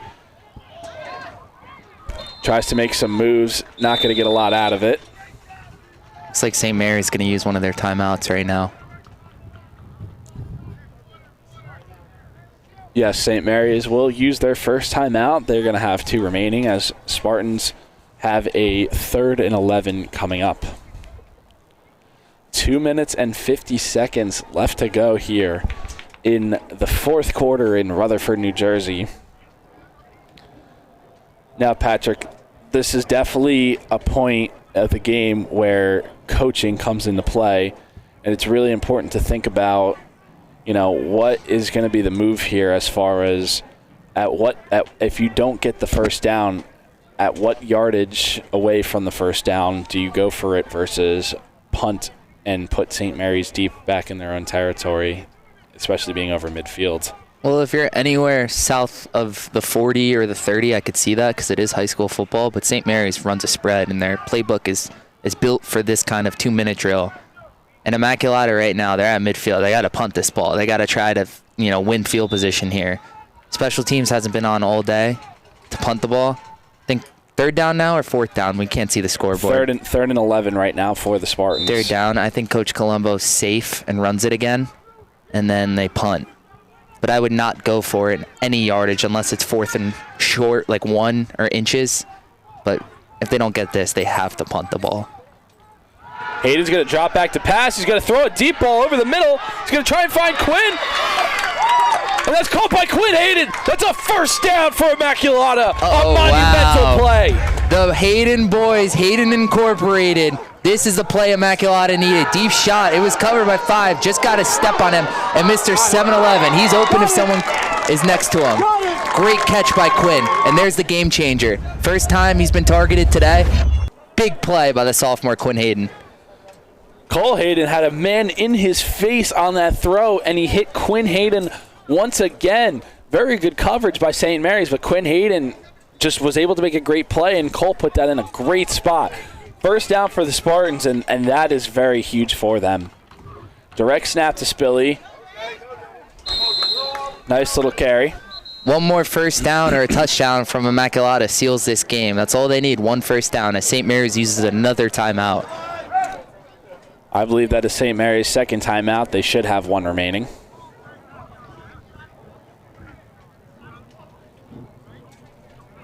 Just what a play call. St. Mary's had to have known pass was coming, and they were pretty much positioned well to cover that up. But those were just the Hayden boys making a play. Yeah, I mean, in a 3rd and long, that's usually a passing down, but with these Spartans, you never know exactly what they're going to do, and especially in a game where clock management and timeouts are very important, you know, there could have been a lot of downside to having a 4th and 11 and having an incomplete pass, allowing St. Mary's to have the ball with 2 timeouts. So definitely one of those risky plays that Coach Colombo calls, and he just has his Hayden boys pull that off and, you know, really completely change the dynamic of this game. Now all they have to do is either score or come down the field, get the first down, and most importantly, protect the football. As they're going to try a little counter play to Jameer Black. Jameer Black finds the outside. He's going to find himself to the pylon. And it looks like they're going to rule him just short at the 1 yard line. Great blocking by that left side with the guards pulling, making a guy miss Jameer Black, staying on blocks downfield. Let's see. Looks like he was out of bounds with his foot. But Immaculata got the first down. Clock is running. Number 54 on St. Mary's, Andrew Renfrey, almost took the ball outright. He stepped out of bounds. Clock is stopped. Yeah. They need 1 yard in for the end zone, though. Hayden fires himself forward, and I think he's going to be in. They've called a touchdown on the field.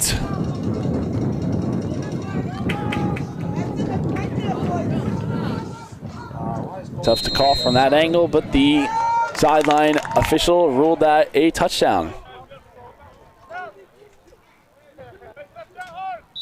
Looks like Immaculata seals the deal there, Jake. There's still time left in the game, but great drive.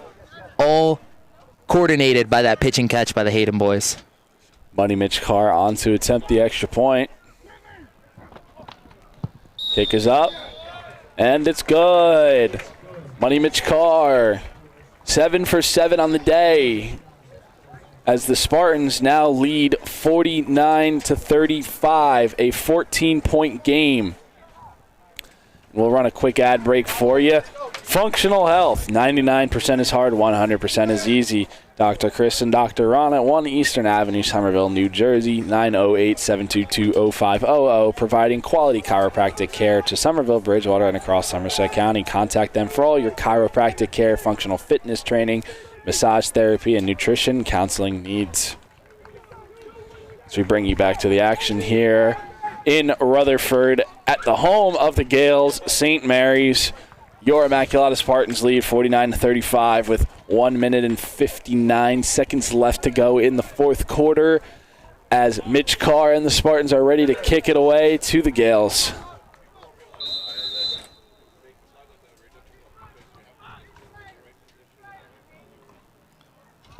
Carr, a little pooch punt. It's going to be picked up by St. Mary's. And he's going to be taken down. That was Jonathan Huertas on the return. There's your final score update. And we have a final in Pennsylvania in college football action. Number 4, Ohio State takes down number 3 ranked Penn State, 20-13. Penn State falls to 7-1 on the season. Ohio State improves to 7-1. That will certainly shake up the college football power rankings on that one. Well, I'm glad there's 12 teams getting in this year, because there's a lot of teams in the mix this year that can win it all. And only 6 teams make it into the non-public B final, and we will decide who gets in after the end of this weekend as Higgins throws a little screen pass to Owens. Owens has open grass, and he's going to get a nice chunky yardage out at the 50-yard line. Clock stops. Jake, going into my officiating degree, if you look downfield, these linemen, they're 6 yards, 5 yards downfield before the ball was caught. Just saying, Jake. Definitely a potential missed call on that one. but no laundry thrown on that one, as St. Mary's has 1st and 10 right at midfield. Trips left, one man to the right, B.J. Cunningham to the right. Higgins going to drop back, look to his left side, step up in the pocket, throw across the middle. He's got Kazir White. Kazir White, another reception on the day, gets a nice 25-yard chunk for the first down for St. Mary's. The clock stops once again, 1:39. Most important thing Kazir White did there was get out of bounds, stop the clock. Very much so, and every time Immaculata scores and thinks they're out of the weeds, St. Mary's answers right back with multitudes of big plays. St. Mary's converting lots of total yardage on the day here. It'll be interesting to see the stats at the end as Higgins drops back to pass. Once again, fires a deep ball into the end zone. And that one is incomplete, intended for his target, number 2. Yeah, it looks like they blitzed their middle linebacker here, Luke Lobb, number 45. You could see him on the blitz here, right up the gap, causing pressure. Quinn Hayden did a great job reading the quarterback's eyes, feeling that route coming outside and getting a hand on the ball from the safety position. Damian Mack and Hayden on the coverage. That ball was intended for number 7, Thomas Messina. 2nd and 10 for St. Mary's coming up here.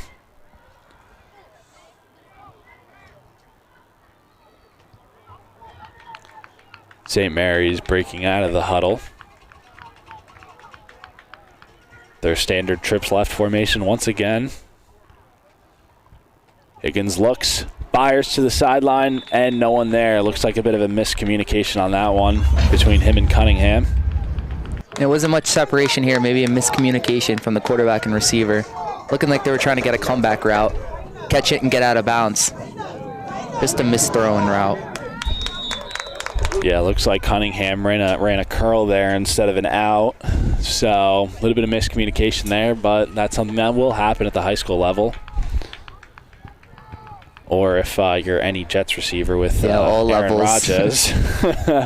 3rd and 10 for St. Mary's coming up. Higgins looks, steps up, fires, flying, jump ball, caught, out of bounds. Incomplete pass for number 7, Thomas Messina once again. Good coverage once again by Damian Mack and Quinn Hayden.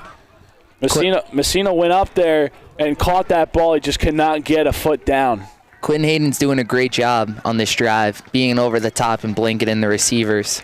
That ball was just thrown too far. He wasn't open, so he caught it out of bounds, no damage done. Pat, I know one of your favorite stats is 3rd down efficiency and 4th down efficiency, but I would say St. Mary's is 100% in converting do-or-die plays, and that's another one that they have right here, 4th and 10 coming up.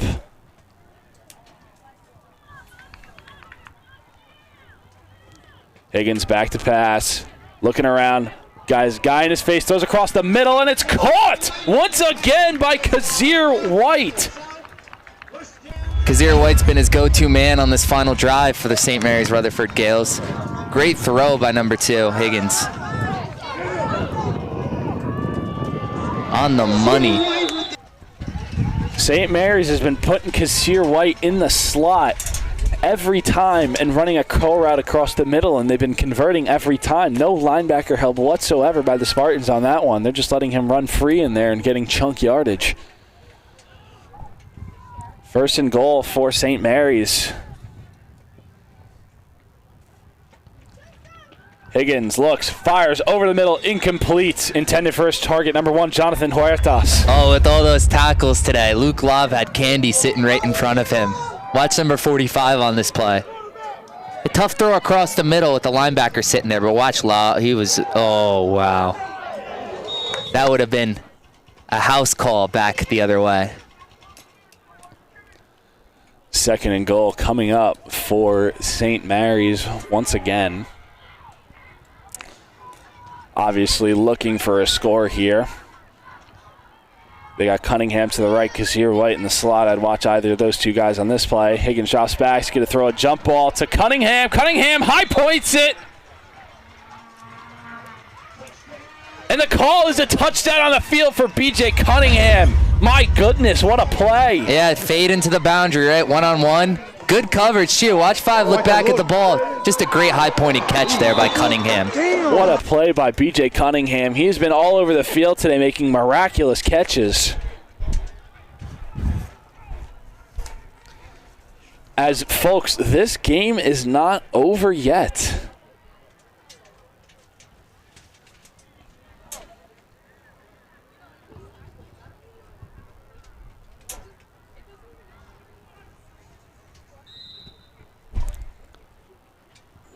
As we await the extra point try here, St. Mary's looks ready to attempt the 2-point conversion here. Doubles left, doubles right, running back to his right. They've got Kazir White in the backfield in the Wildcat formation, and they're going to take a timeout just looking at the defense there.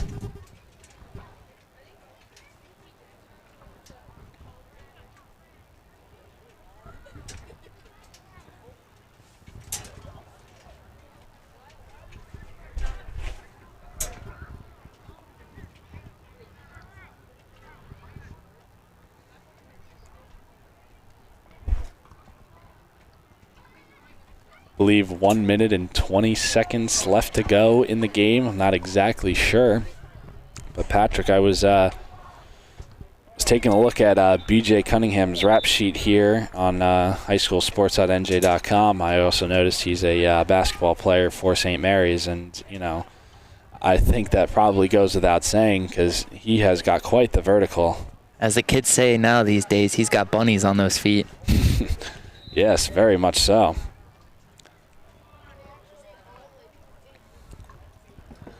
Two-point try on here for St. Mary's. Kazir White in the backfield. Kazir White's going to take the direct snap up the middle. He's going to fire himself across the goal line. And he's going to be in.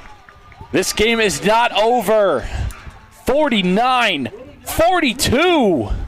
One possession game. That PA announcer, his decibel meter just went up, Jake. He's a little excited at a 2-point conversion. I do believe that St. Mary's needs to cover this onside kick or the game will be over because they do not have any more timeouts to stop the clock, which is why they took a timeout at that 2-point conversion to probably read and see the defense because they knew that that timeout would not come in handy.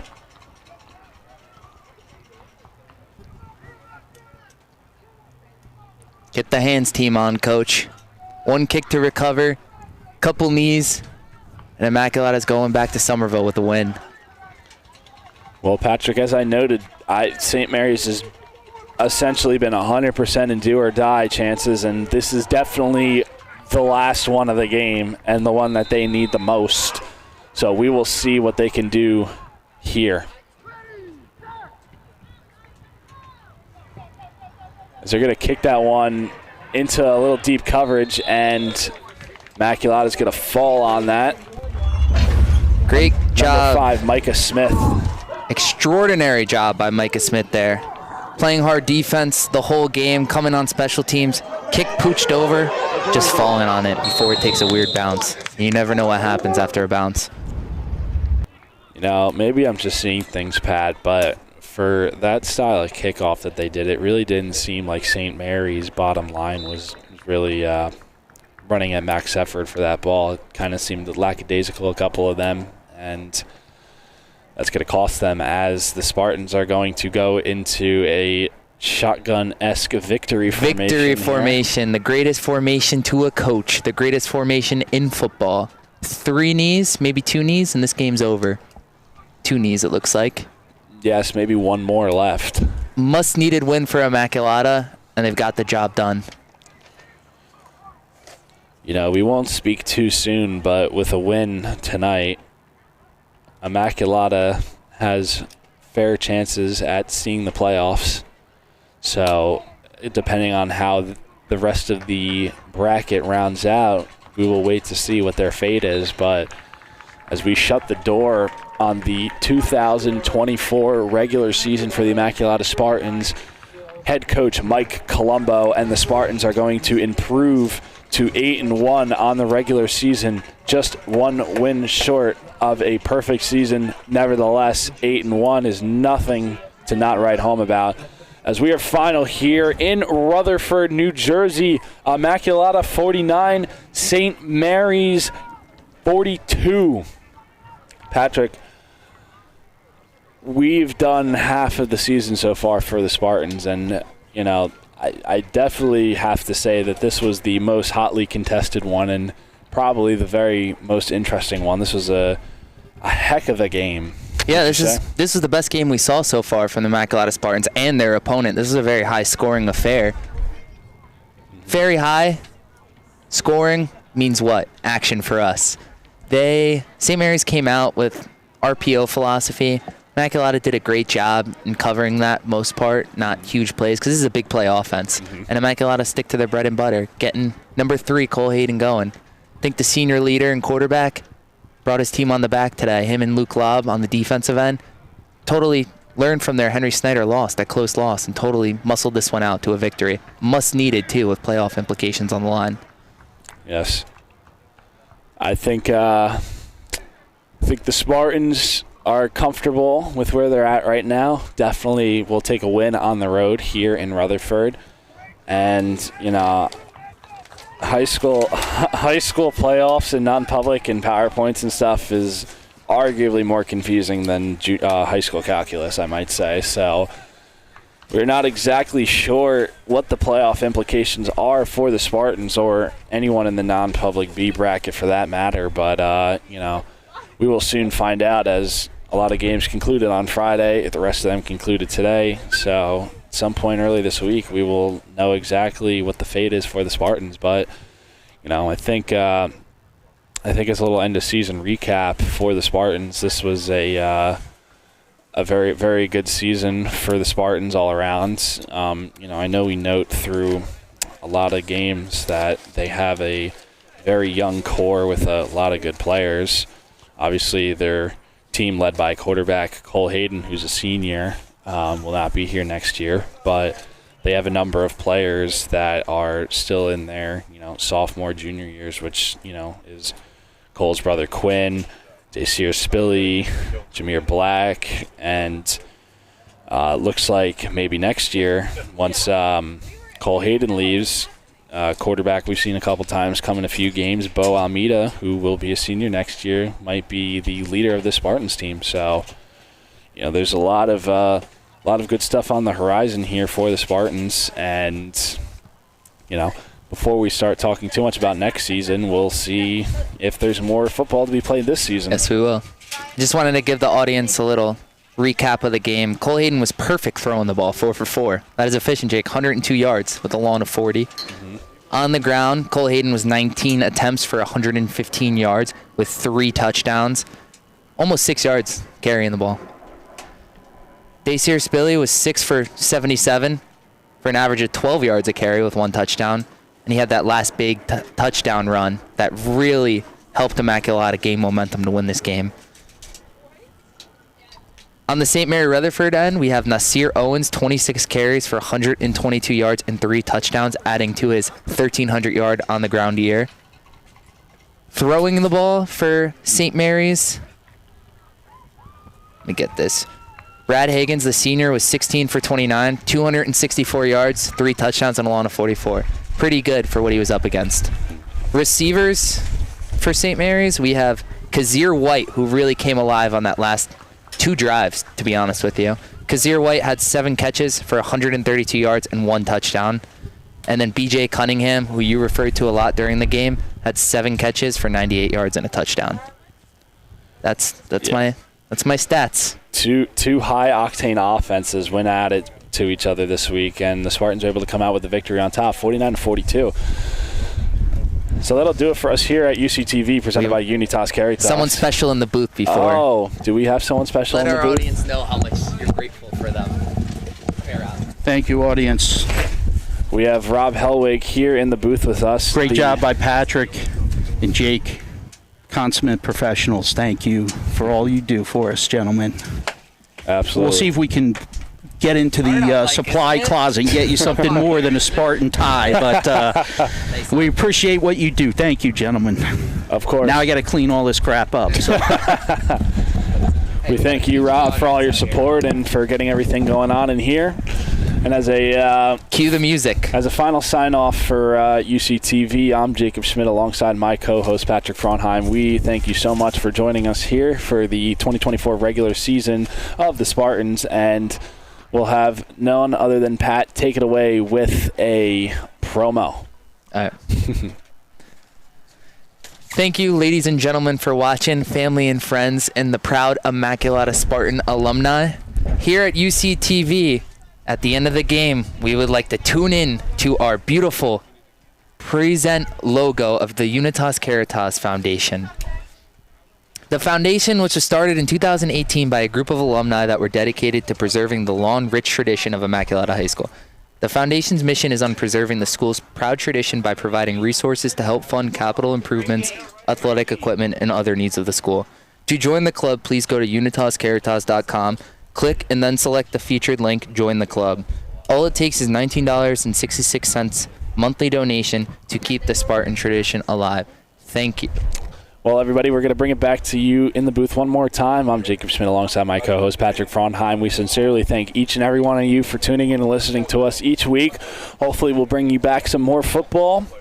But, you know, for now, we will be signing off here at UCTV. We once again appreciate it. We're going to run a little promo video for you and then end the stream. So thank you very much, everybody, for coming out.